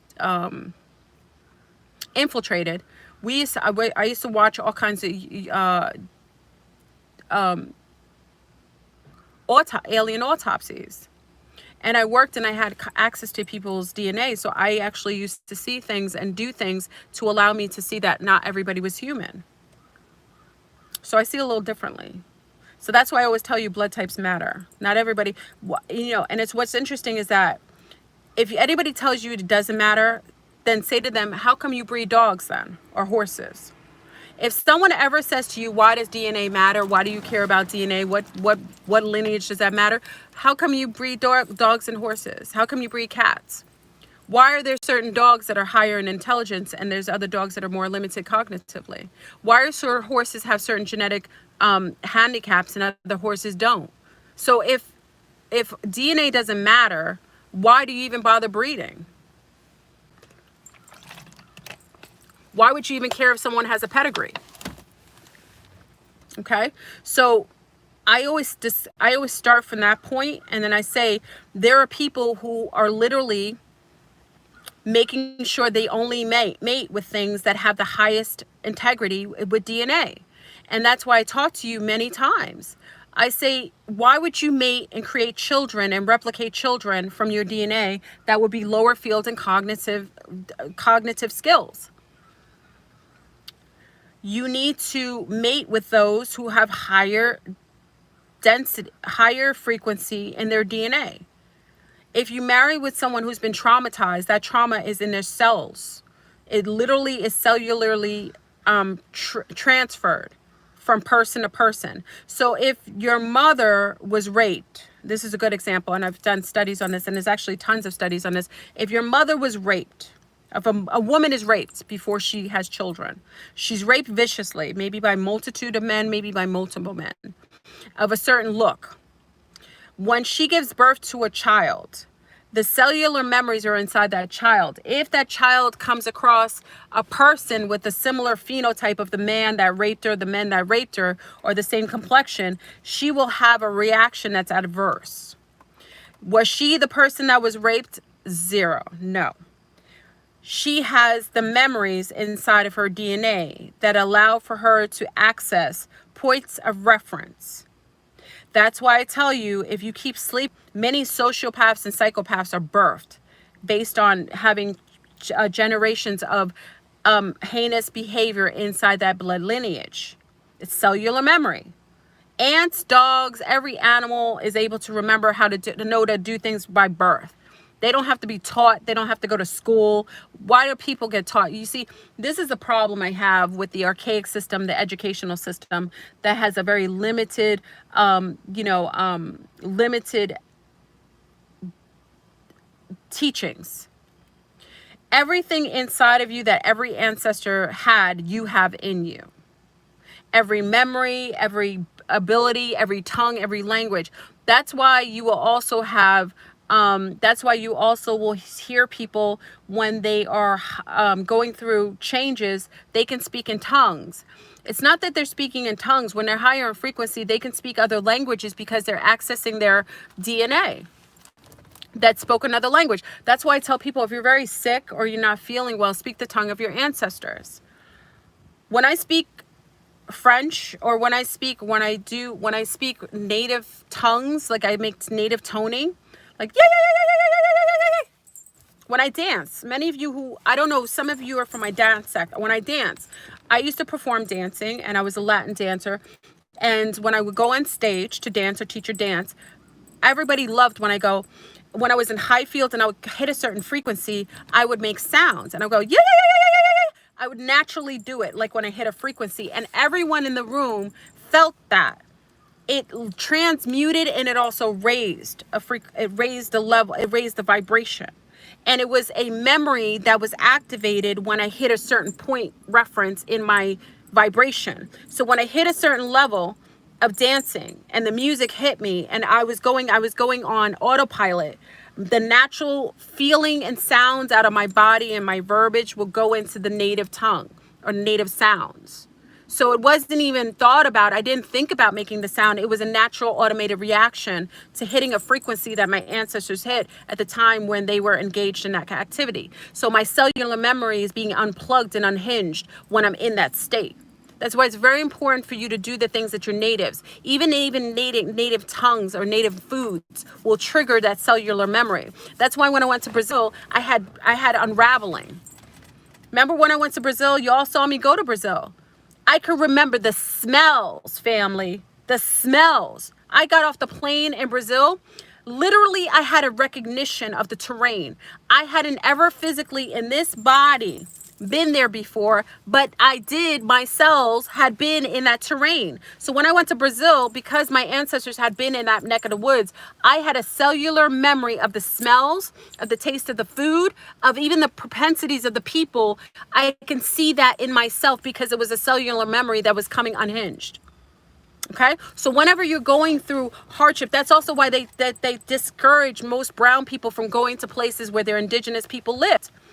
If brown people left this country, a lot of brown people are from here, but they may not be from the region. So remember, brown people, slavery was not what you think. There was no slave boats. People were just displaced. So people from the south were moved to the north. People from the north were moved to the south. So for you native indigenous people that were from the south, if you go to the north, you might get triggered. If some of you are from the Caribbean, that's why some brown people will go, thank you, Susu, I appreciate it. That's why you can go to the Caribbean. So some brown people here that are native indigenous Caribbeans, they don't even know it. So you get a person who's from, I don't know, from Pennsylvania, a brown person. And they just have this urge to go to Jamaica. They don't know what it is. They've been saving their money. They want to go to Jamaica. They've been looking at all this, you know, I want to eat the native foods and I want to engage. You know what I mean? They love the accent. And then they get their dream. They go with their partner to Jamaica. When they get there, there's a chill in their body. There's literally a reawakening of everything. They feel like a euphoric feeling, almost like tingles. And then they start remembering, almost they can speak patois. The tongue rolls off their mouth and their mouths. Their feet feel like they're connected to the land before. The very people recognize them as they recognize, as they're recognizing, the people recognize them as they're recognizing the people. There's cellular memories. There's memories of the mountains. There's memories, cellular awakening. That's why they don't encourage you to go certain places, especially now. It's probably why they locked us down. Just like people who go to Ireland or Scotland. Remember? Yes, Ireland for you, Susu, right? People who go to Scotland and Ireland. Y'all go and all of a sudden, remember I told you there was sea stars that were from Jamaica? This is another part of Jamaica. Jamaicans have a lot of Irish and Scottish in their blood lineage.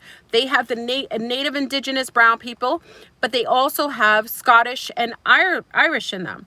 And they will end up going to Scotland. I think I talked about this. We had a group go to Scotland, and literally, there was such a huge recognition of the terrain. Even the very Scottish people, not knowing, they see brown people. See, what you don't realize, some people like you on a cellular level. They don't know what it is.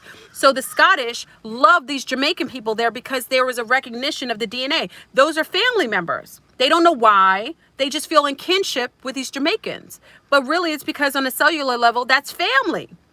So you got to be careful with complexion because you're sharing DNA. You know what I mean? They recognize them. There are certain people, I mean, you gotta remember, we all have been colonized and moved to many different arenas. And you know, once you go back to an arena where your ancestors did well, some of your ancestors did better in Ireland than they do here in the States. So you're traumatized, like you're having traumatic experiences here. You don't know why, because remember, many of the Irish people were mistreated here. They were treated like brown people. Not as bad, but they were treated to the lightest degree of how brown people were treated. And they were abused and judged, and, you know, some were killed. So that trauma is still here. So a lot of Irish people who come from those lower tiers, I mean, socioeconomically, they have troubled lives here. Alcoholism, always feeling unhappy and uncomfortable. And then they go to Ireland, whether it's Dublin or Shannon, whatever they go, or the offshore, you know, off the foothills of the outside of the main places in Ireland, they decide to go. And what they find is, because the last time their indigenous Irish lineage was there, they were healthy. They did good things. They were happy there. They had beautiful marriages. They had good sex there. They had beautiful relationships. So when they go back to Ireland, there's a memory that's unlocked, that's healthy, that can heal the trauma that they've experienced by by living in places that they had traumatic experiences. So part of healing some of your traumatic lineage, or some of what you consider to be generational curses, is basically returning to the place that your origin came from. Remember I talked about the beacon, the homing beacon going off and people returning back to their original, the origins? That's what's needed sometimes. To heal yourself sometimes is to go back to those places where you had experiences that were healthy. And that heals the trauma that happened. I don't see Jewish people returning to Germany. And this is a conversation that people get upset because it's a rational conversation. I don't know why people aren't, maybe it's my mind. It could be my mind. Why aren't you seeing Jewish people going back to Germany? They're Germans. These are German Jews. German born, German raised, German. Why aren't they returning to Germany? Why aren't their children going to Germany? Why is that not on their list for their children to go to Germany? You tell me. Thank you, Susu. Thank you, my love. How come? I know a lot of Jewish people. I haven't seen one of them ever, not even to Belgium. I haven't ever seen one of them. Oh, as far as relocation is the same way electrical plugs work. Oh, Xander's got fire in the yard. Thank you, Xander. Xander says relocation is like the electrical plugs and wait, hold on. Let me read it exactly. Oh, come on now.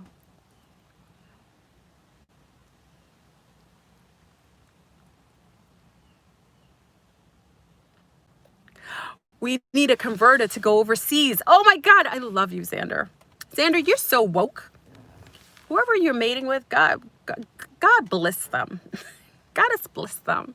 He said it's like going abroad. You need a converter.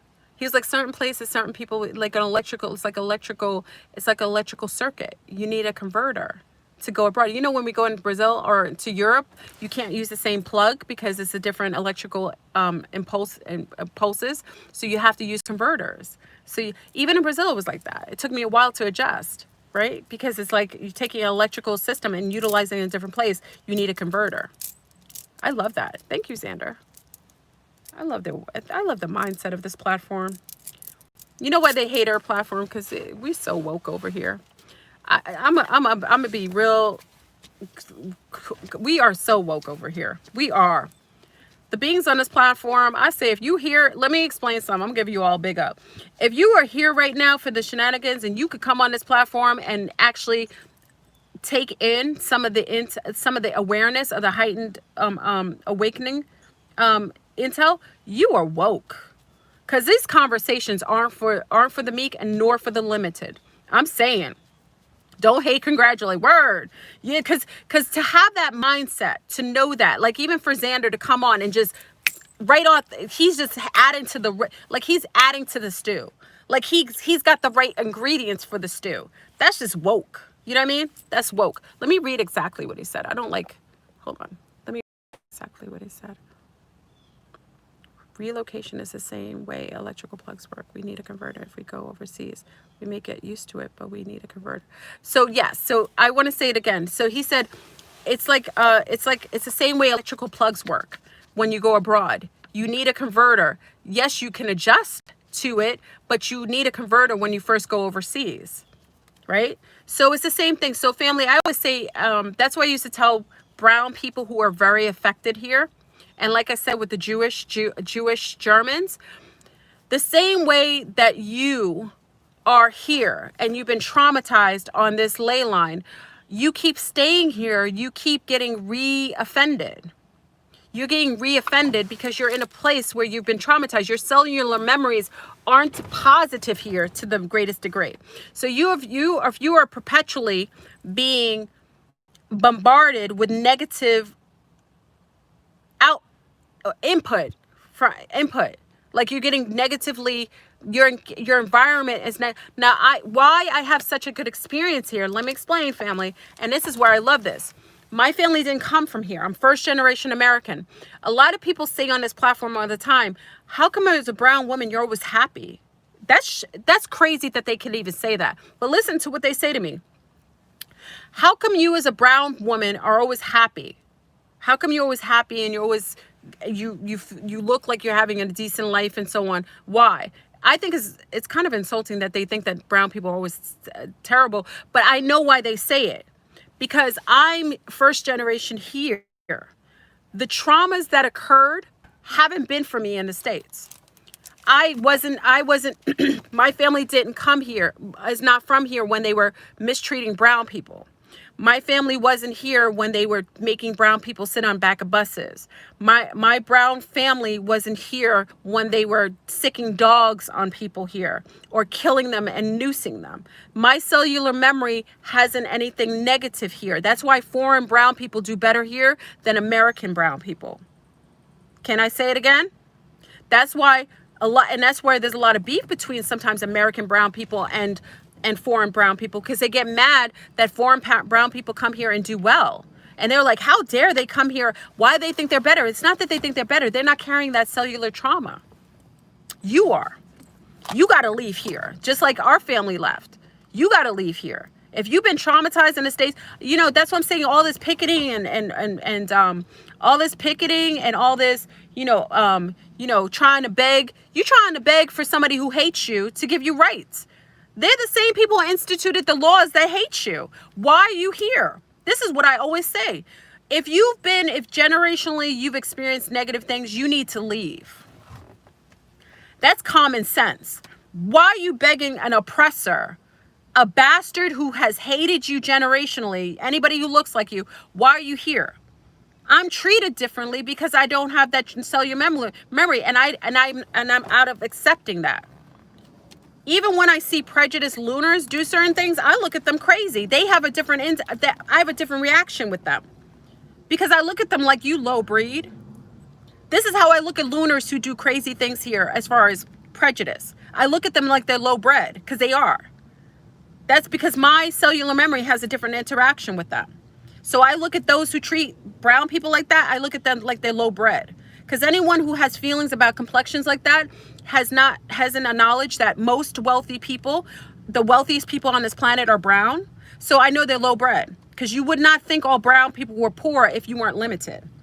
Even European people who go to Africa and other lunar Americans who go travel to Africa, they know the real. Because they go to Africa and they see wealthier Africans and they see brown people here who have wealth. So they know it isn't true. It's limited people who have limited thinking. So me as a first generation American, I have less trauma gratefully because my ancestors aren't giving me that input of negative connection because I'm not from here. I'm a visitor. I'm a visitor. So I visited here because there were better prospects for my ancestors. So when my father and mother came here, they created an even better life than in the Caribbean for us. So my father did well here. My mother did well here. They raised us very well. Gratefully, we had a positive experience in the United States of America. My children are having a better experience because they have a mother who hasn't that bitterness from being in a country that is diabolical. Now, I'm not saying this country is a good country in all ways, but I'm just saying my participation in this country is different based on me being first generation. Brown people from the States, if you are experiencing heightened amount of hostility, you need to leave. German Jews are not going back to Germany anytime soon. They have German festivals. They have good German food. They have amazing. I could go to Germany. I could go to Germany and have a great time. German Jews are not going there because the abuses. Thank you, Thor. Genes matter. You got to remember, cellular memory is everything. So I always tell my brown people, if they come to me and they're traumatized, I tell them to go abroad. It'll heal them. It doesn't matter where abroad. They just have to go where brown people aren't as disparagingly treated. Now, brown people are treated disparagingly all over the world, but there are places where they're less treated. They aren't treated as heinous. In the Caribbean, you got brown people rich and you got brown people poor. You got brown people on the council. You got brown people as teachers. So when you go to the Caribbean, you can heal some of that trauma because you're seeing from a perspective of non-color. Okay, lunars feel a certain way when they go to the Caribbean because you see all brown people of all different settings. Okay, they're not just poor people or ghetto people or limited people. So when lunars go to the Caribbean, they get a better perspective of brown people too, and they get a better respect for brown people. Okay, they aren't coming with those settings. So when lunars travel, they have a better perspective of brown people because they're exposed to brown people of all different demographics. So they aren't just limited to seeing brown people that are poor and limited here or attacked or victimized. They get to see brown people who are very wealthy. They get to see brown people driving around with Fiat, Maybachs and, Ferraris and living on the mountains in these beautiful mansions. These are brown people. When they go to Africa, they get to see amazing people in Africa that are brown people that are wealthier than any lunar they've ever met. So that's why I say traveling heals all. If you are traumatized here in the United States of America, then you need to travel. And if you're a brown person, many of the mothers who always come to me, the number one thing they've always heard from me is if your child is experiencing prejudices about their hair texture, you need to send your child abroad. And when they come back to the United States of America, they'll have better self-esteem, and then they'll master the economy and make money so they can travel more, so they don't have to just stay here. They can use the United States of America for their fiat and take that fiat and go places where they're respected. Okay? When you go places where all the hair, with the hair is natural, you don't worry about having coiled hair. When I was in Brazil, now I wasn't in the southern part of Brazil, but I was in the northern part of Brazil. When I was in Brazil, and people would call these people limited with money, these brown women loved themselves as far as as far as their physical look. They had more love for themselves. They weren't wearing weaves. They had afros. They had curly hair, and all their hair products was made for women of color. So even though you had a lot of lunars that are there in Brazil, all the hair products, I saw tons of hair products I've never even experienced before, natural, otherwise. All the women had beautiful natural hair because they couldn't afford perms and so on. Maybe they couldn't afford weaves, but because of that, they had a more of a natural love for their natural physical state. And not all the women were light. There were brown women rocking some fros, and they were sex. Listen to me, let me explain something. Big up to all my Brazilian family. These brown women didn't ever think that they were lesser physically because they looked beautiful, and there were European men flying from Europe trying to mate with them. They were considered beautiful. Brazilian women are some of the most beautiful, and most of them are brown. So I'm just saying, so we have to be careful of all the projected propaganda, because it's all socially engineering you to hate yourself. Lunars here. Lunars are always, here in the United States of America, lunar women are always made to feel like they're fat. I got lunar girlfriends that weigh 110 calling themselves fat every day. Listen to me. I got lunar girlfriends that are 110, beautiful shapes, beautiful petite shapes. They call themselves fat and limit what they eat. When you go into Europe, the European women are like size 14 to 16, looking sexy and loving themselves and non-apologetic, and they get men in the droves. So what's going on with the social engineering? You ever see English women? You see how lofty they are? They got round bums, bigger hips. They got a little chunk. They got rolls, and they're positively have good self-esteem. Why are our lunar women here made to feel like they're fat or they're less acceptable when they weigh 110? Why are they made to feel like they're lesser? That makes absolutely no sense. That's weird to me. That's really weird. And I had to learn that even as a young girl. When I went abroad, I saw lunar girls looking thick like me. I was like, oh, snap. And they were loving it. Listen, Becky's in the UK are thick. Becky's in Denmark. Now in Denmark and Sweden, the girls are a little taller, more svelte. French women, yeah, French women can be a little skinny. They smoke. Let me talk about my Frenchies. Yeah, in France. If you go in France, sometimes they're very thin.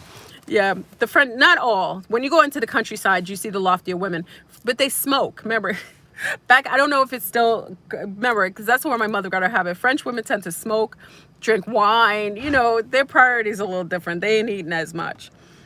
They drink, you know, they have baguettes and so on. It's a little different. Adele was beautiful, thick, right? Well, I think she's been cloned. Thank you, Spirit Word. Yeah, Adele is beautiful. And she didn't get that kind of feeling about herself until she started coming over here to the United States of America. Adele didn't feel any way about herself. People liked her. People didn't talk about her being crazy until she came to the United States of America. And the United States of America made her feel like a fatty. Made her feel like she was lesser. Made her feel like she was unaccomplished. Even as beautiful a singer and as accomplished she was, they made her feel lesser. Okay, look at Michael Jackson. Michael Jackson bleaching all his skin. Look at Little Kim bleaching all his skin. The United States of America is a penal camp, and it perpetuates self-hate. It all perpetuates self-hate. So I told my girlfriend the other day, she's 110. She was like, "Oh, she said I feel bloated." I said, "What?" I said, "Honey, listen." And then, you know, she knows that it's socially engineered. She knows it bothers her that she feels that way, because she was like, you know, she was like, "Del, you know, when we go out, you're so confident." And I was like, why wouldn't I be? You know, confidence is, why wouldn't I be confident? She was like, "You're so confident. Men come up to you and just say things." She was like, and I said to her, that's why I said, and you think you're fat? I said, and this is no shade and no big up to myself, but I'm just saying I'm a thickums, and there are so many different types of men that like my look. And if men were all into that thinness, I would not be something they would procure. I have lunar men that love my look. I have Asian men who love my look. I have Latino men, brown men. Listen, so I'm just saying all this thinness and so on. I'm thick. I'm not skinny by any means. I'm thick. When you meet me, I don't apologize for that. And I get just as approached by many men of every background. So that thinness is an illusion. Thank you, Apollonia. Unfortunately, because of the displacement of many ancestors, it is a challenge for many to find a sense of identity. That is why it's so important to go within. Yes, via meditation and find thyself. Yes, Apollonia, absolutely. Go within. That's a big deal. Quiet the mind. Go within. Do the connectiveness from the inside. As above, so below. As within, so without. Absolutely. That's great advice. Absolutely. Because when you center yourself and you sit in quiet meditation, you find yourself. And once you find yourself, everything is okay. And actually, you won't be phased here in the United States of America. The only time you're phased is if you feel insecure. I understand why you feel insecure, but leave the country. Well, they can't leave now. But I'm saying before, I would tell you to travel. If you felt insecure about who and what you are, all you had to do is step out the door. And you would realize that that's all an illusion, okay? Once you love yourself, once you feel a sense of self-awareness, heightened self-awareness, there isn't anything that could tell you about yourself. You know how many names I've been called on YouTube? Have you seen it phase me, really? I still come on here, busty babs, unapologetic. I still come on here. If I was phased, I'd be crying all the time, telling, oh, wow, woe is me. Why they call me a fatty? Why they're saying, you know, I'm rolling with the homies. What else they call me? Monkey. I don't know what they call me. Crazy. Yeah, I know I'm okay. But I'm just saying, I know I'm okay. So I can come over here. I can come here non-apologetic and come here smiling, enjoying my Starbucks and keep it moving. But I'm saying, if I wasn't secure about who I was and who I am, I couldn't come on here every day. The insults that come with online, especially being on platforms like this, come daily. They come daily. The attacks, the judgment, that comes daily. You would have to have strong skin. You got to be okay with yourself. And I teach my daughters to be that way. I am a role model to my children. I stand strong, so I show them how to stand strong and unfazed. I have to show that for my own children. Okay, so anything you do, and don't think that I didn't go through insecurity. I was with a narcissist. I was with a savage. I was with a man that was highly heinous to me. And if you say to yourself, oh, you love yourself, how could I didn't love myself that much. That I grown into love. I learned to love myself more. But I was with somebody who was very cruel to me because that's how I felt about myself. Oh. Hey, Kookabuka. What's up? Yeah, I had to learn to love myself. When someone treats you so heinously and they call you names daily or they make you feel incompetent, there's a breaking point. There's a breaking point. I think many of you who've been abused know this. There's a breaking point where you're crying, probably sitting on the floor looking crazy. You sit there and there's a break. There's like, yo, what am I doing? If this person really felt this way about me, they wouldn't invest so much time telling me that. That's what you come to that realization. You come to the realization, if someone truly felt that way, why are they with me? Why do they sleep with me every day? Why do they choose me as their wife, right? Why do they invest so much time telling me that I'm garbage if I'm such a garbage person? That means they're trying to convince me of something to make me act defeated. Because me being on the floor crying and boo-hooing myself, that is benefiting them because they are making me feel less so that they can feel greater. There's a break, family. That's what I'm saying. Abuse isn't always, I don't want people to have to go through it, but it can make you rise. It can humble you and make you a better person. Okay? If someone has to tell you how awful you are daily, but they're sleeping in a bed with you, and they have to invest so much time in convincing you of something that you should be convinced of, that means you are greater than, and they're trying to lower you. That means you're greater than what you perceive. Okay? So don't sit here thinking that Fleurbrun has had everything perfect. Absolutely not. Why I can come to you smiling every day is because I care little. And I told my daughter that the other day. I said to her yesterday, I said, how someone feels about you has zero to do with you. It's none of your business. How someone feels about you is none of your business. That hasn't anything to do with you. People can perceive you from an angle that is absolutely lie. You see it all the time. There are people making videos about me now, calling me a demon, saying I'm a succubus, I'm an incubus, I'm a devil. I got digital cult. I'm a digital cult. I'm taking people's minds. That is it true? Absolutely not. But why does it matter? How they feel about me says everything about them. Everything about them. Hey, Booka Booka. So when someone feels a certain way about you, you got to look from the perspective, because a lot of that is projection. If they're seeing demons come out of my mouth and I know I'm not doing anything demonic, that means they got demons in them. That's projection. They're actually seeing a reflection back on them. So don't worry about what people think about you. I come on here the same every day because I feel okay about me. And you should feel the same. How someone feels about you has absolutely zero to do with you.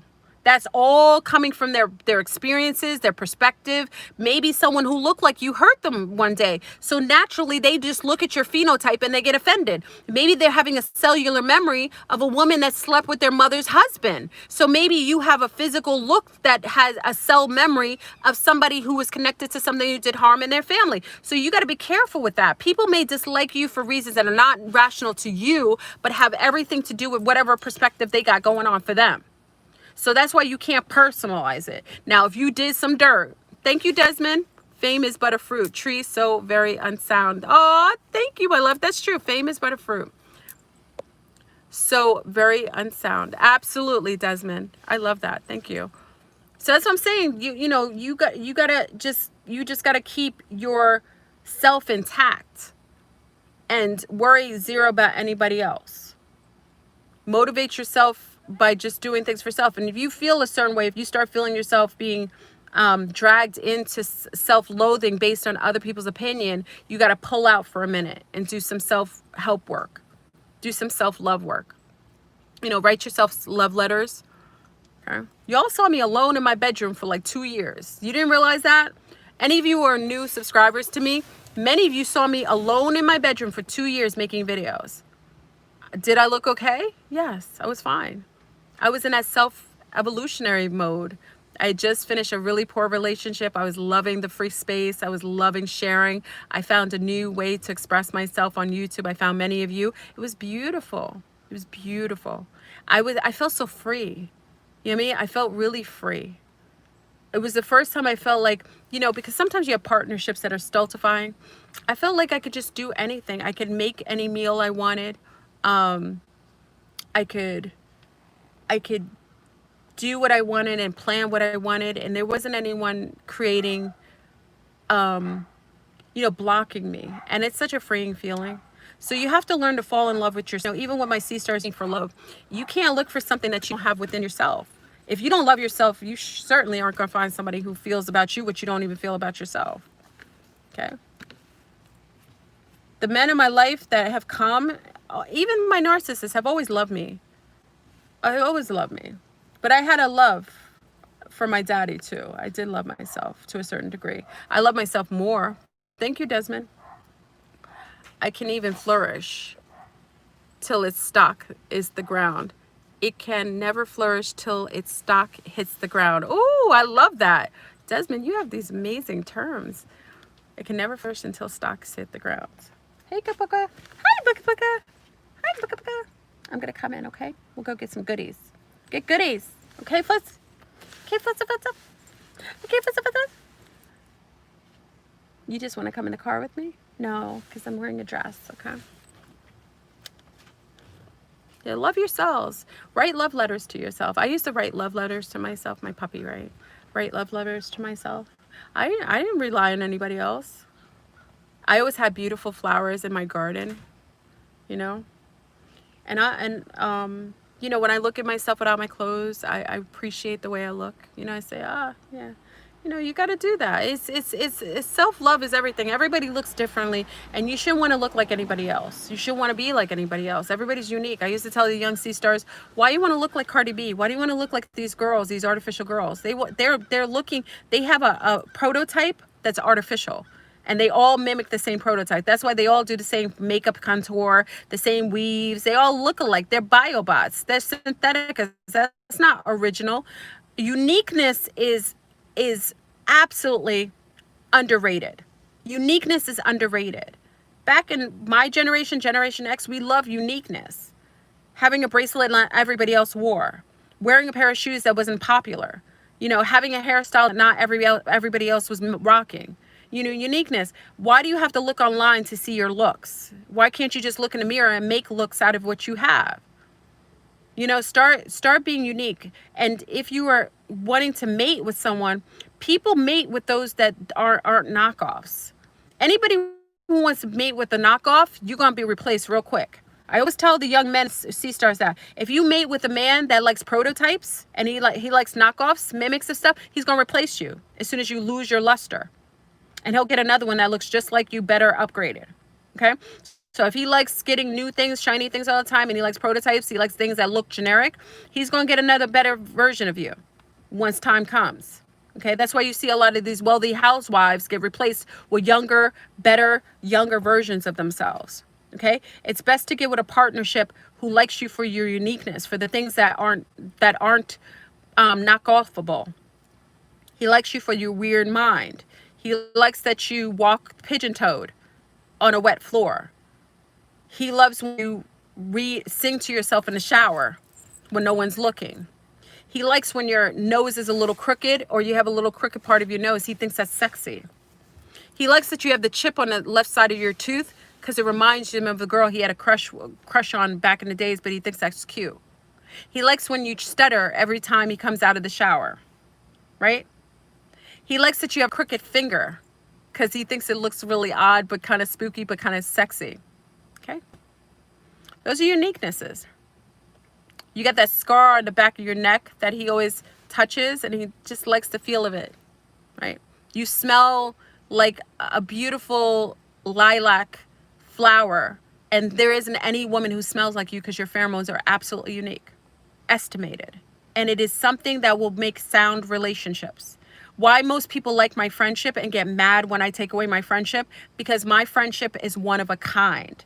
The way that I love my friends is a way that there isn't anyone that's going to love them. The way that I go out and hang out with my friends or I talk on the phone, there isn't anyone who's going to do the same things as me. So I know my value. So when I give someone friendship, when I take it away, it's missed. When I have a partnership, my partners miss me based on there isn't anyone who can replicate that which I represent. Same with you. Be yourself. That's it.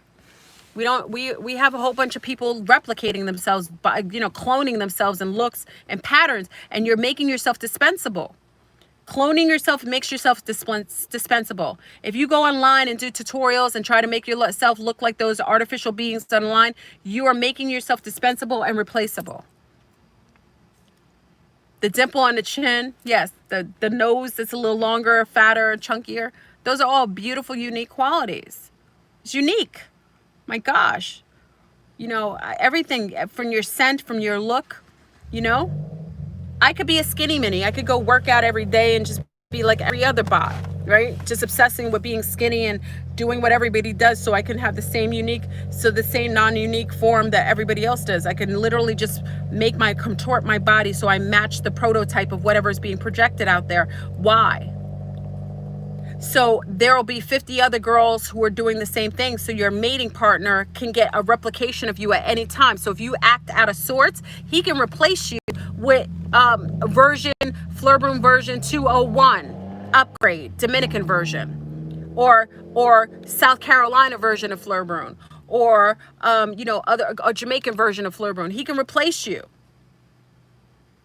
because you're generic. You're not that hard to replace. There's replicas. So when you act like a fool, he don't have to deal with you. He can replace you. Same with men. Men don't really do what we do. We do that a lot. Stop mimicking yourself. Start keeping your uniqueness. Don't change your boobs. You don't have to have big boobs. Men, I remember a man talking about a guy friend of mine. He loved his girlfriend. She had little, he called them quarters, little cute little nippies. He loved her body. Oh, he loved her. He didn't want a busty babs. He loved her body. She had a little pudge. She had little nippies. He loved the way she looked. He loved the way she smelled. He loved that when she made a bun, some of her hair would never make it in. He used to talk about it. That was one of my closest friends. He loved her. Loved every moment of her. It was beauty that killed the beast. Ah, Desmond, you're right. You're right. Desmond, you got it all. Your consciousness. Yeah. Love yourself. Don't think you have to mimic anything. You don't have to have a big bum bum. Nobody wants, listen, girls who have big bum bums don't want big bum bums. You know what's crazy? You got all these women doing these artificial bums. Women who have big bum bums don't want big bum bums. We don't like it all the time. I don't have a big bum bum. Like I have a, you know, a nice shaped bum, but you know, it's not like too big or too small. It matches my body. But I have girlfriends who have big bum bums. They're always complaining because they got small waists and big bums and it's hard for them to get clothes. Then you got these crazy daisies going out here getting injections in their bum so they can look like ant people. That's crazy. It's you know, you're mimicking too much. And then some of you sun stars, you got to stop having sex with these women and replicating children because you're not going to recognize your children when the children are born. Because the woman you're with has so many artificial parts, you don't even know what she looks like. You've never seen her real eyebrows. You've never seen her real hair. You probably never saw her real eye colors. You don't even know her body type. She probably had rhinoplasty. You don't even know her nose shape. The child will come out with a nose that you don't recognize, facial features. You would think that she's sleeping with another dude. I've seen that before. Back in the days, I've seen guys question the paternity of a child because the child didn't look anything like him. No, it didn't look anything like the person that she projected herself to be. So it was really the woman that was shape-shifting herself. It wasn't the dude. The child had some of him, but the child looked like the mother that he never knew, he never was introduced to. Y'all trying to look like Snuffleupagus. Having claws for fingernails. What's up with the claws? Y'all having claw fingernails, all kinds of craziness.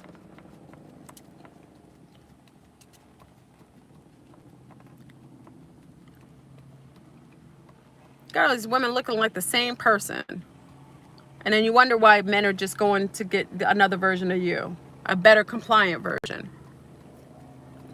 You know why my ex-husband is calling me on the phone asking me? Because his girlfriend doesn't look anything like me. He likes the uniqueness of me. So he's calling me at 3 o'clock in the morning trying to get it, trying to drop it like it's hot because I look nothing like he likes certain kind of women. I look nothing like his other mates. So he's craving the uniqueness of my phenotype because it isn't something that can be replicated.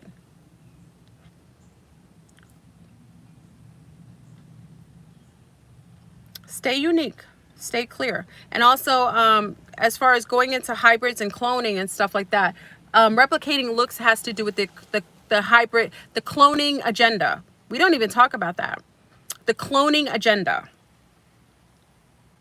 No one ever talks about the cloning agenda. There's all this tutorials, makeup tutorials, trying to look weaves and mass destruction, all that stuff. That's all these makeup tutorials are making women look all alike. Why would you want to do a tutorial to look like the other women? I've seen these tutorials and it is too much work. I'm sweaty. Listen, I got too much sweat going on. Listen, if I try to put on makeup on my face, I will have stains all over my clothes. I ain't trying to do it. Maybe I'm just lazy, but I'm not trying to. If I have to shapeshift my face to get a date, I'm gonna just be dateless. Because I seen the tutorials they got. Oh my God. I've never seen. Y'all send me the videos. I've never seen anything like it. It's like a Frankenstein video. They got contoured just to make them look sun-kissed. You gotta put makeup on to make. Why don't you go step out in the sun? Why you gotta put makeup on to make you look like you're sun-kissed? I don't know. Is that me? Let me talk to the millennials here. Millennials, talk to me, because maybe I'm being judgmental. Please, no, millennials, keep it real with me. You know I'm a Sag. I need you to keep it real with me, millennials. Talk to me. Do you feel like I'm overdoing it when I say that? Do you feel like I'm old school, I'm out of touch? Because some millennials may think that I'm out of touch.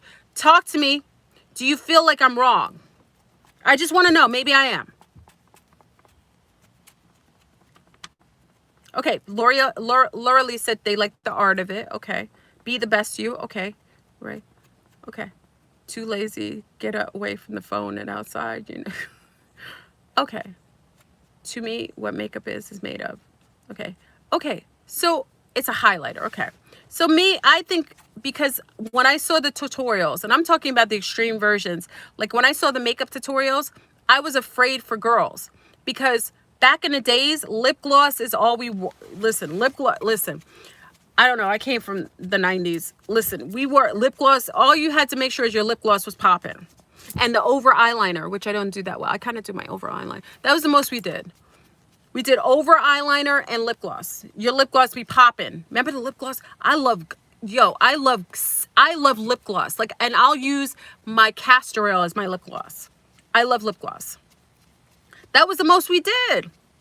So when I'm looking at tutorials, when the girls are putting sun-kissed on their face, oh, if you want to make it seem like you have high cheekbones, come on, just don't eat. You want high cheekbones? Remember when I didn't eat for 30 days? You were like, oh, Fleurbrun, you have such beautiful high cheekbones. I look more native when I'm thinner.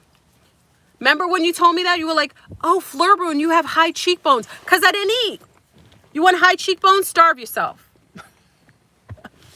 You'll get cheekbones of all kinds of destruction. Don't eat.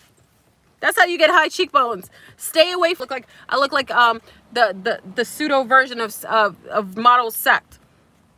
My cheekbones were popping, boy. Right? They look good. They're gone now. Yeah, because I got really high cheekbones. People don't notice it until I don't eat. When I was younger, you could see my face is a little rounder. When I was younger, you always saw I have high cheekbones. So most people think I'm more native when I don't eat, when I'm thinner. But makeup tutorial. One young lady got mad at me because I said makeup of mass destruction. It is destruction. How are you wearing tons of makeup all over your face and you can't even walk? You're gonna melt. Remember the Wicked Witch of the West? You're gonna melt. Remember how the witch melted because they threw water on her? They didn't tell you when they threw water on her, it's because her makeup all melted. That's why all the green was on the floor. That was subliminal shade to makeup wearers. When they threw water on the Wicked Witch of the West, that was shade to makeup of mass destruction people. Because when they threw the water, all that green was on the ground. I'm not trying to walk around and have stains, brown stains all over my clothing. You cannot. My face is already hot. How are you? I'm hot now and I don't have makeup on. If you want a beautiful face, eat well. Somebody said, how do you get a nice complexion? Eat well. Oh, wait. Marcia says she's lunar. She's beige without brows and mascara. Your face doesn't show up to the party with makeup. I'm a 10. Oh, wait. Doesn't show up to the party with makeup. You're a 10. Oh, you're lunar. I'm beige without brows and mascara. My face doesn't show up to the party with makeup. You're a 10. We all have flaws, though. Everybody has flaws. I have flaws. Like there's certain things that like this. I have a scar on my tummy when I gave birth. I have a scar on my tummy. Sometimes I get stretched, like if my breasts, I get stretch marks sometimes. You see them? Sometimes they go away. I get stretch marks sometimes here. Everybody got flaws. That's what I like. I've never heard my mate. Have you guys ever had your mate? My mate's never complained about my stretch marks. Have you? I don't know. He doesn't care. I haven't ever had a mate complain about stretch marks. And I have them. Tiger stripes. Kay said it's part of the Illyrian. We should say that, Kay. That's so beautiful. Kay said the tiger stripes. I'm going to tell him a tiger. If anybody ever complains about your stretch marks, tell them you're Illyrian. I love that. I like you said that. Tell them you're Illyrian. Say you're a cat being. Yeah, makeup is not healthy. It's because it changes who you look like. Look who you are. And also the makeup of mass destruction is also to allow men to look like women. Because most men, I don't care how many surgeries they get to be like a woman, makeup allows for them to look more feminine because women are wearing it. If women stop wearing makeup, then you would see who is a transsexual and who isn't. Some of you don't know because you got women wearing the same makeup as a trans man. You can't tell the difference. So makeup is part of the transhumanism agenda. So all these women wearing all this makeup all the time. Now, mind you, I'm not talking about when you go out to dinner occasionally. Please do not get offensive because some people be like, "Oh, Fleurbrun, you're so judgmental. She's always talking about makeup and mass destruction. She's just a fatty. Probably eats donuts and dairy every day." I remember this girl was like, she eats donuts and and dairy every day. She's mad at us. No, I don't eat donuts and dairy. If I did, you would see it all over my face.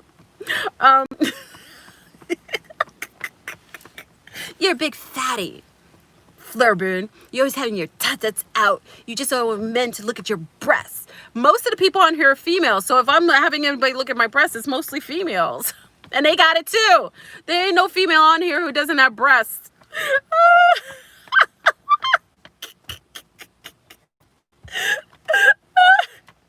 I'm eating pizza every day and donuts. Everybody has flaws, and there's nothing wrong with it. Like, you have scars. Like, you have scars on your body. It's beautiful. That's your patch. That's your badges of honor. Like this silver hair. Like, look at my silver hair that's growing in. Do you see it? Oh, you know what's interesting with my silver hair? It doesn't, it goes away and it comes not. I have a lot of copper in my blood system. Remember I told you I had copper? Oh, I think O's have a lot of copper in their blood, but O positives, I think we have more copper because we stay younger than most. I think so. So I get silver and then it goes away and it grows in dark again. So someone said I don't dye my hair. I'm not perming my hair. Let me explain this again because I have to say this because someone said I perm, and I don't perm my hair. I don't dye my hair. Unfortunately, my hair is just what it is, unfortunately. So sometimes my silver hair comes, but then it goes away because I have a lot of copper. The more copper you have in your blood, whenever you get lowering of copper, that's when your hair gets more silvers.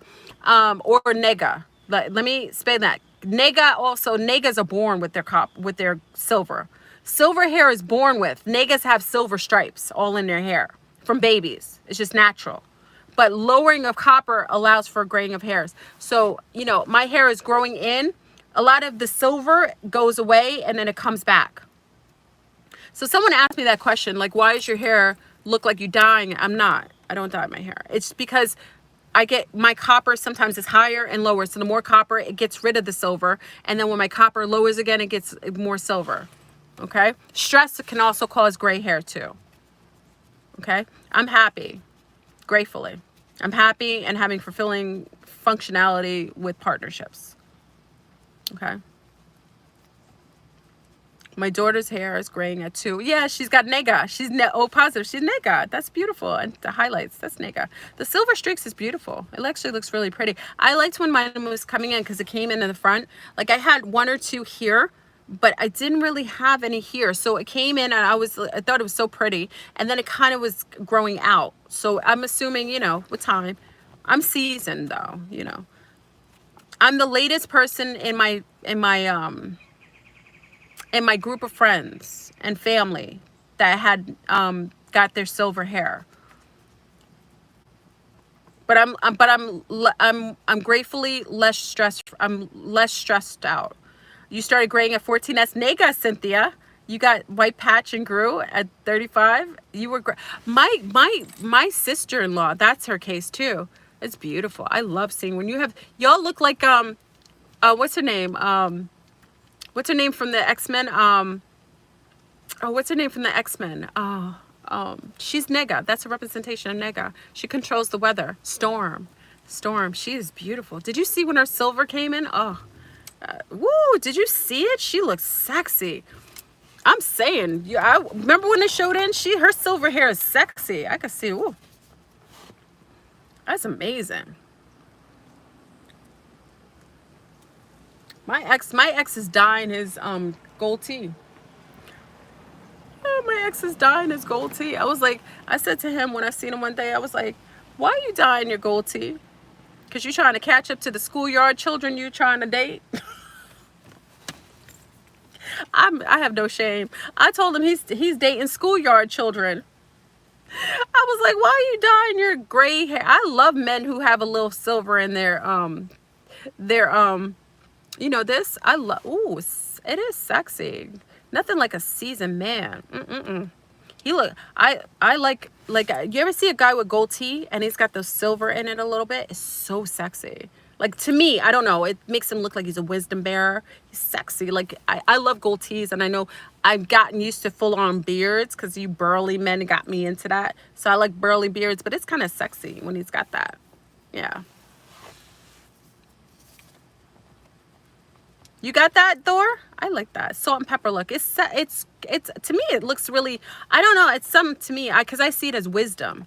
Because if you've lived, and this is another thing, family, I think we've been talking on here for a while. It's another thing, family. If you've lived on the planet over 35 years, you should pat yourself in your back, because a lot of people didn't make it. So when people call you old, I remember, they call you old after 35? You should laugh. You should be grateful that you made it to 35. That is not a rite of passage. A lot of people are dying. Donuts and coffee. Rolling with the homie. A lot of people are dying. So if someone ever calls you old, then you should say, you should be, especially if they're younger, you'd be like, you better hope you make it to that age.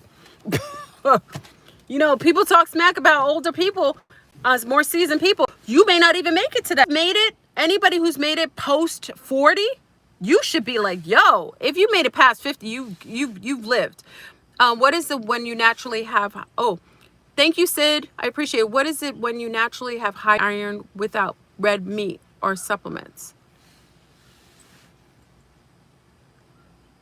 High iron?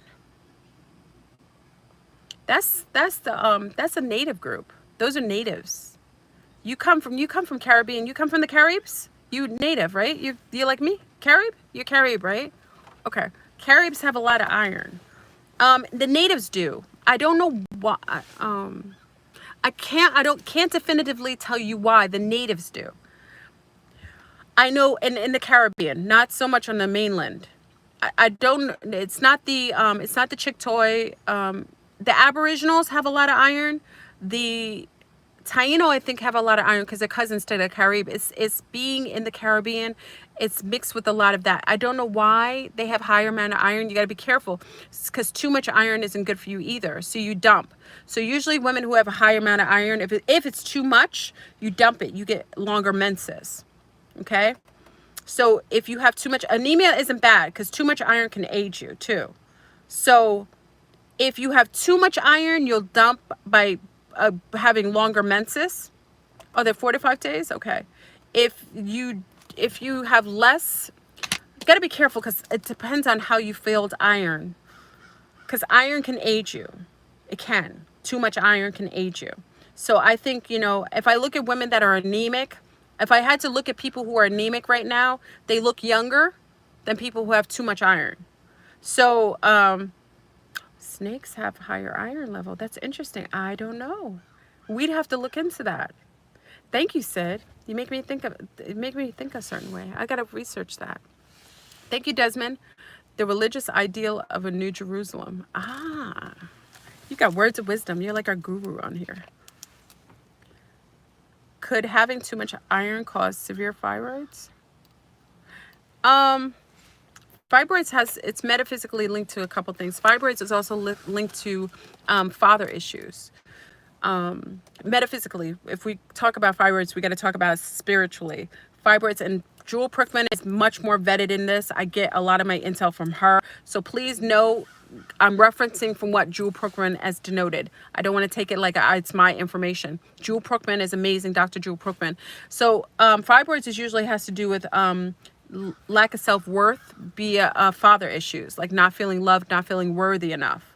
Okay, so when you resolve some of that and also take out dairy and caffeine and wheat, fibroids usually shrink. And then add black strap molasses, which is high in iron. It'll shrink it. So high iron sometimes can shrink that.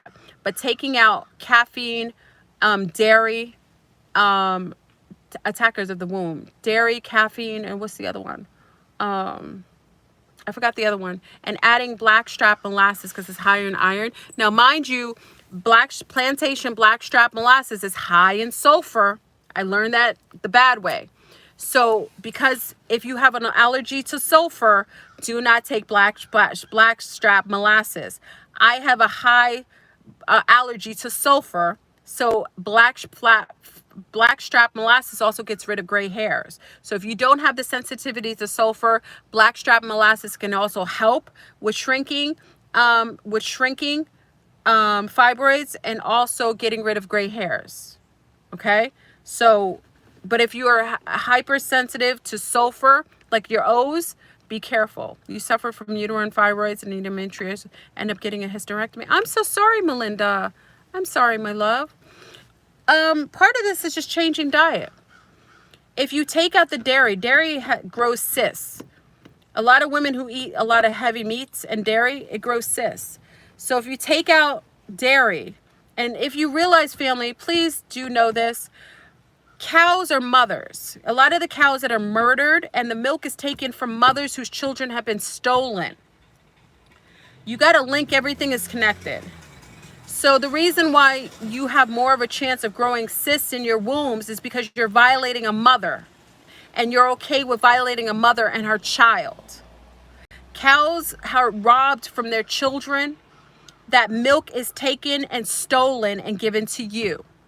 There is a wombs. If we eat high concentrations of dairy, it's because you aren't acknowledging the pain and the subjugation and the abuses of another mother. Okay? So stay away from dairy. If you have any cystic fibrosis, stay away from animals, especially cows. Okay?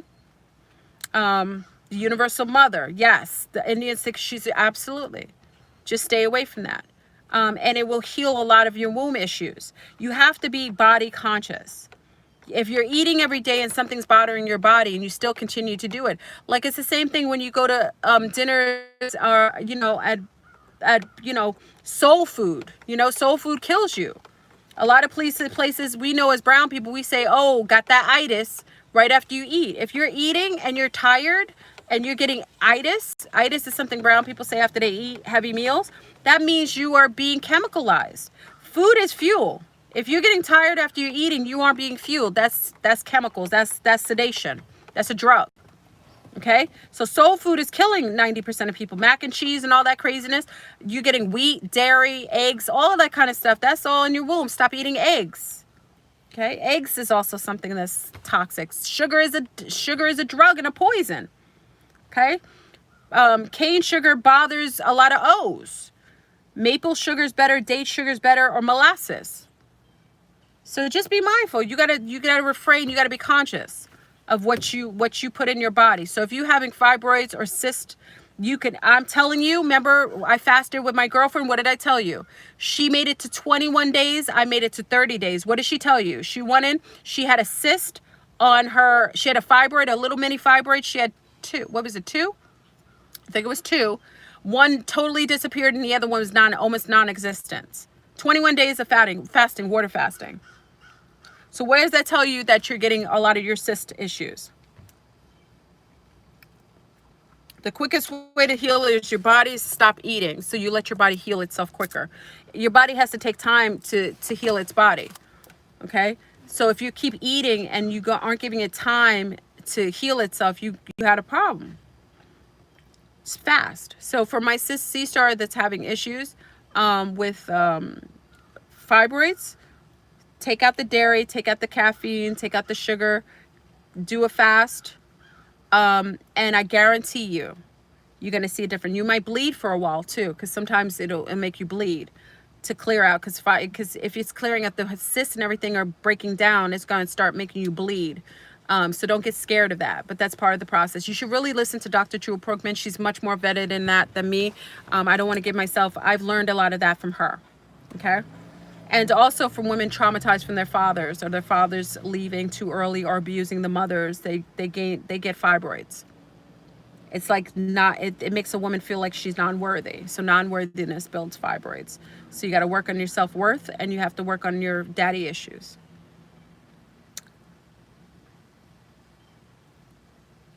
Okay. Dr. Jewel Brookman. Brookman is Prookrum. Dr. Jewel Brookman. Prookrum.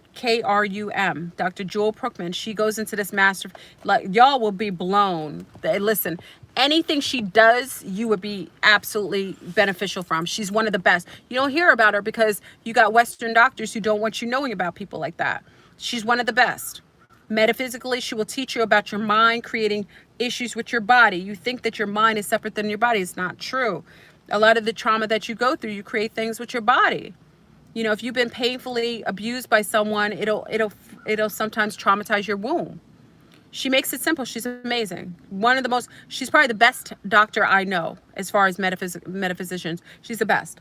Dr. Deborah Blair was phenomenal. She's definitely on that top tier list. She helped so many women and beyond comprehension. She's beyond measure. She's, you know, she teaches people how to use both fields of their brain, both hemispheres of their brain. She's a master. Yeah, your womb is another brain. Yes. All right, family. So I think I talked to you guys forever. I know we were just chatting over here. Thank you, everyone, for joining today on this discussion. I know we go, if you were listening, if you're coming, just go to the beginning of the video. We talk. This is a chatting group. I know it's like I'll talk to you all day and we'll kind of go off tinge, but do listen to the beginning part of the video if you want to hear the topic. We kind of go off, you know, caffeine isn't good. That's why I struggle with it. I do decaf a lot of times, but I still get a caffeine. Caffeine isn't good. And it's not good for O's. You know, that's what I'm saying. So you always see me fast from caffeine. That's why I'm always struggling with that. Get off of it and get off and on. Okay. So I love you. I got to go. I've got to, you know, chill out. And I really appreciate you joining. So watch out for those bots that are being turned on. People who are trigger you, avoid them. And if anybody leaves your life, you should congratulate yourself and be happy that they decided to leave your life and leave you the heck alone so that you can rise to higher fields of consciousness. All right, family, I'm out. Love you, love you, love you, and have a masterful day. Peace.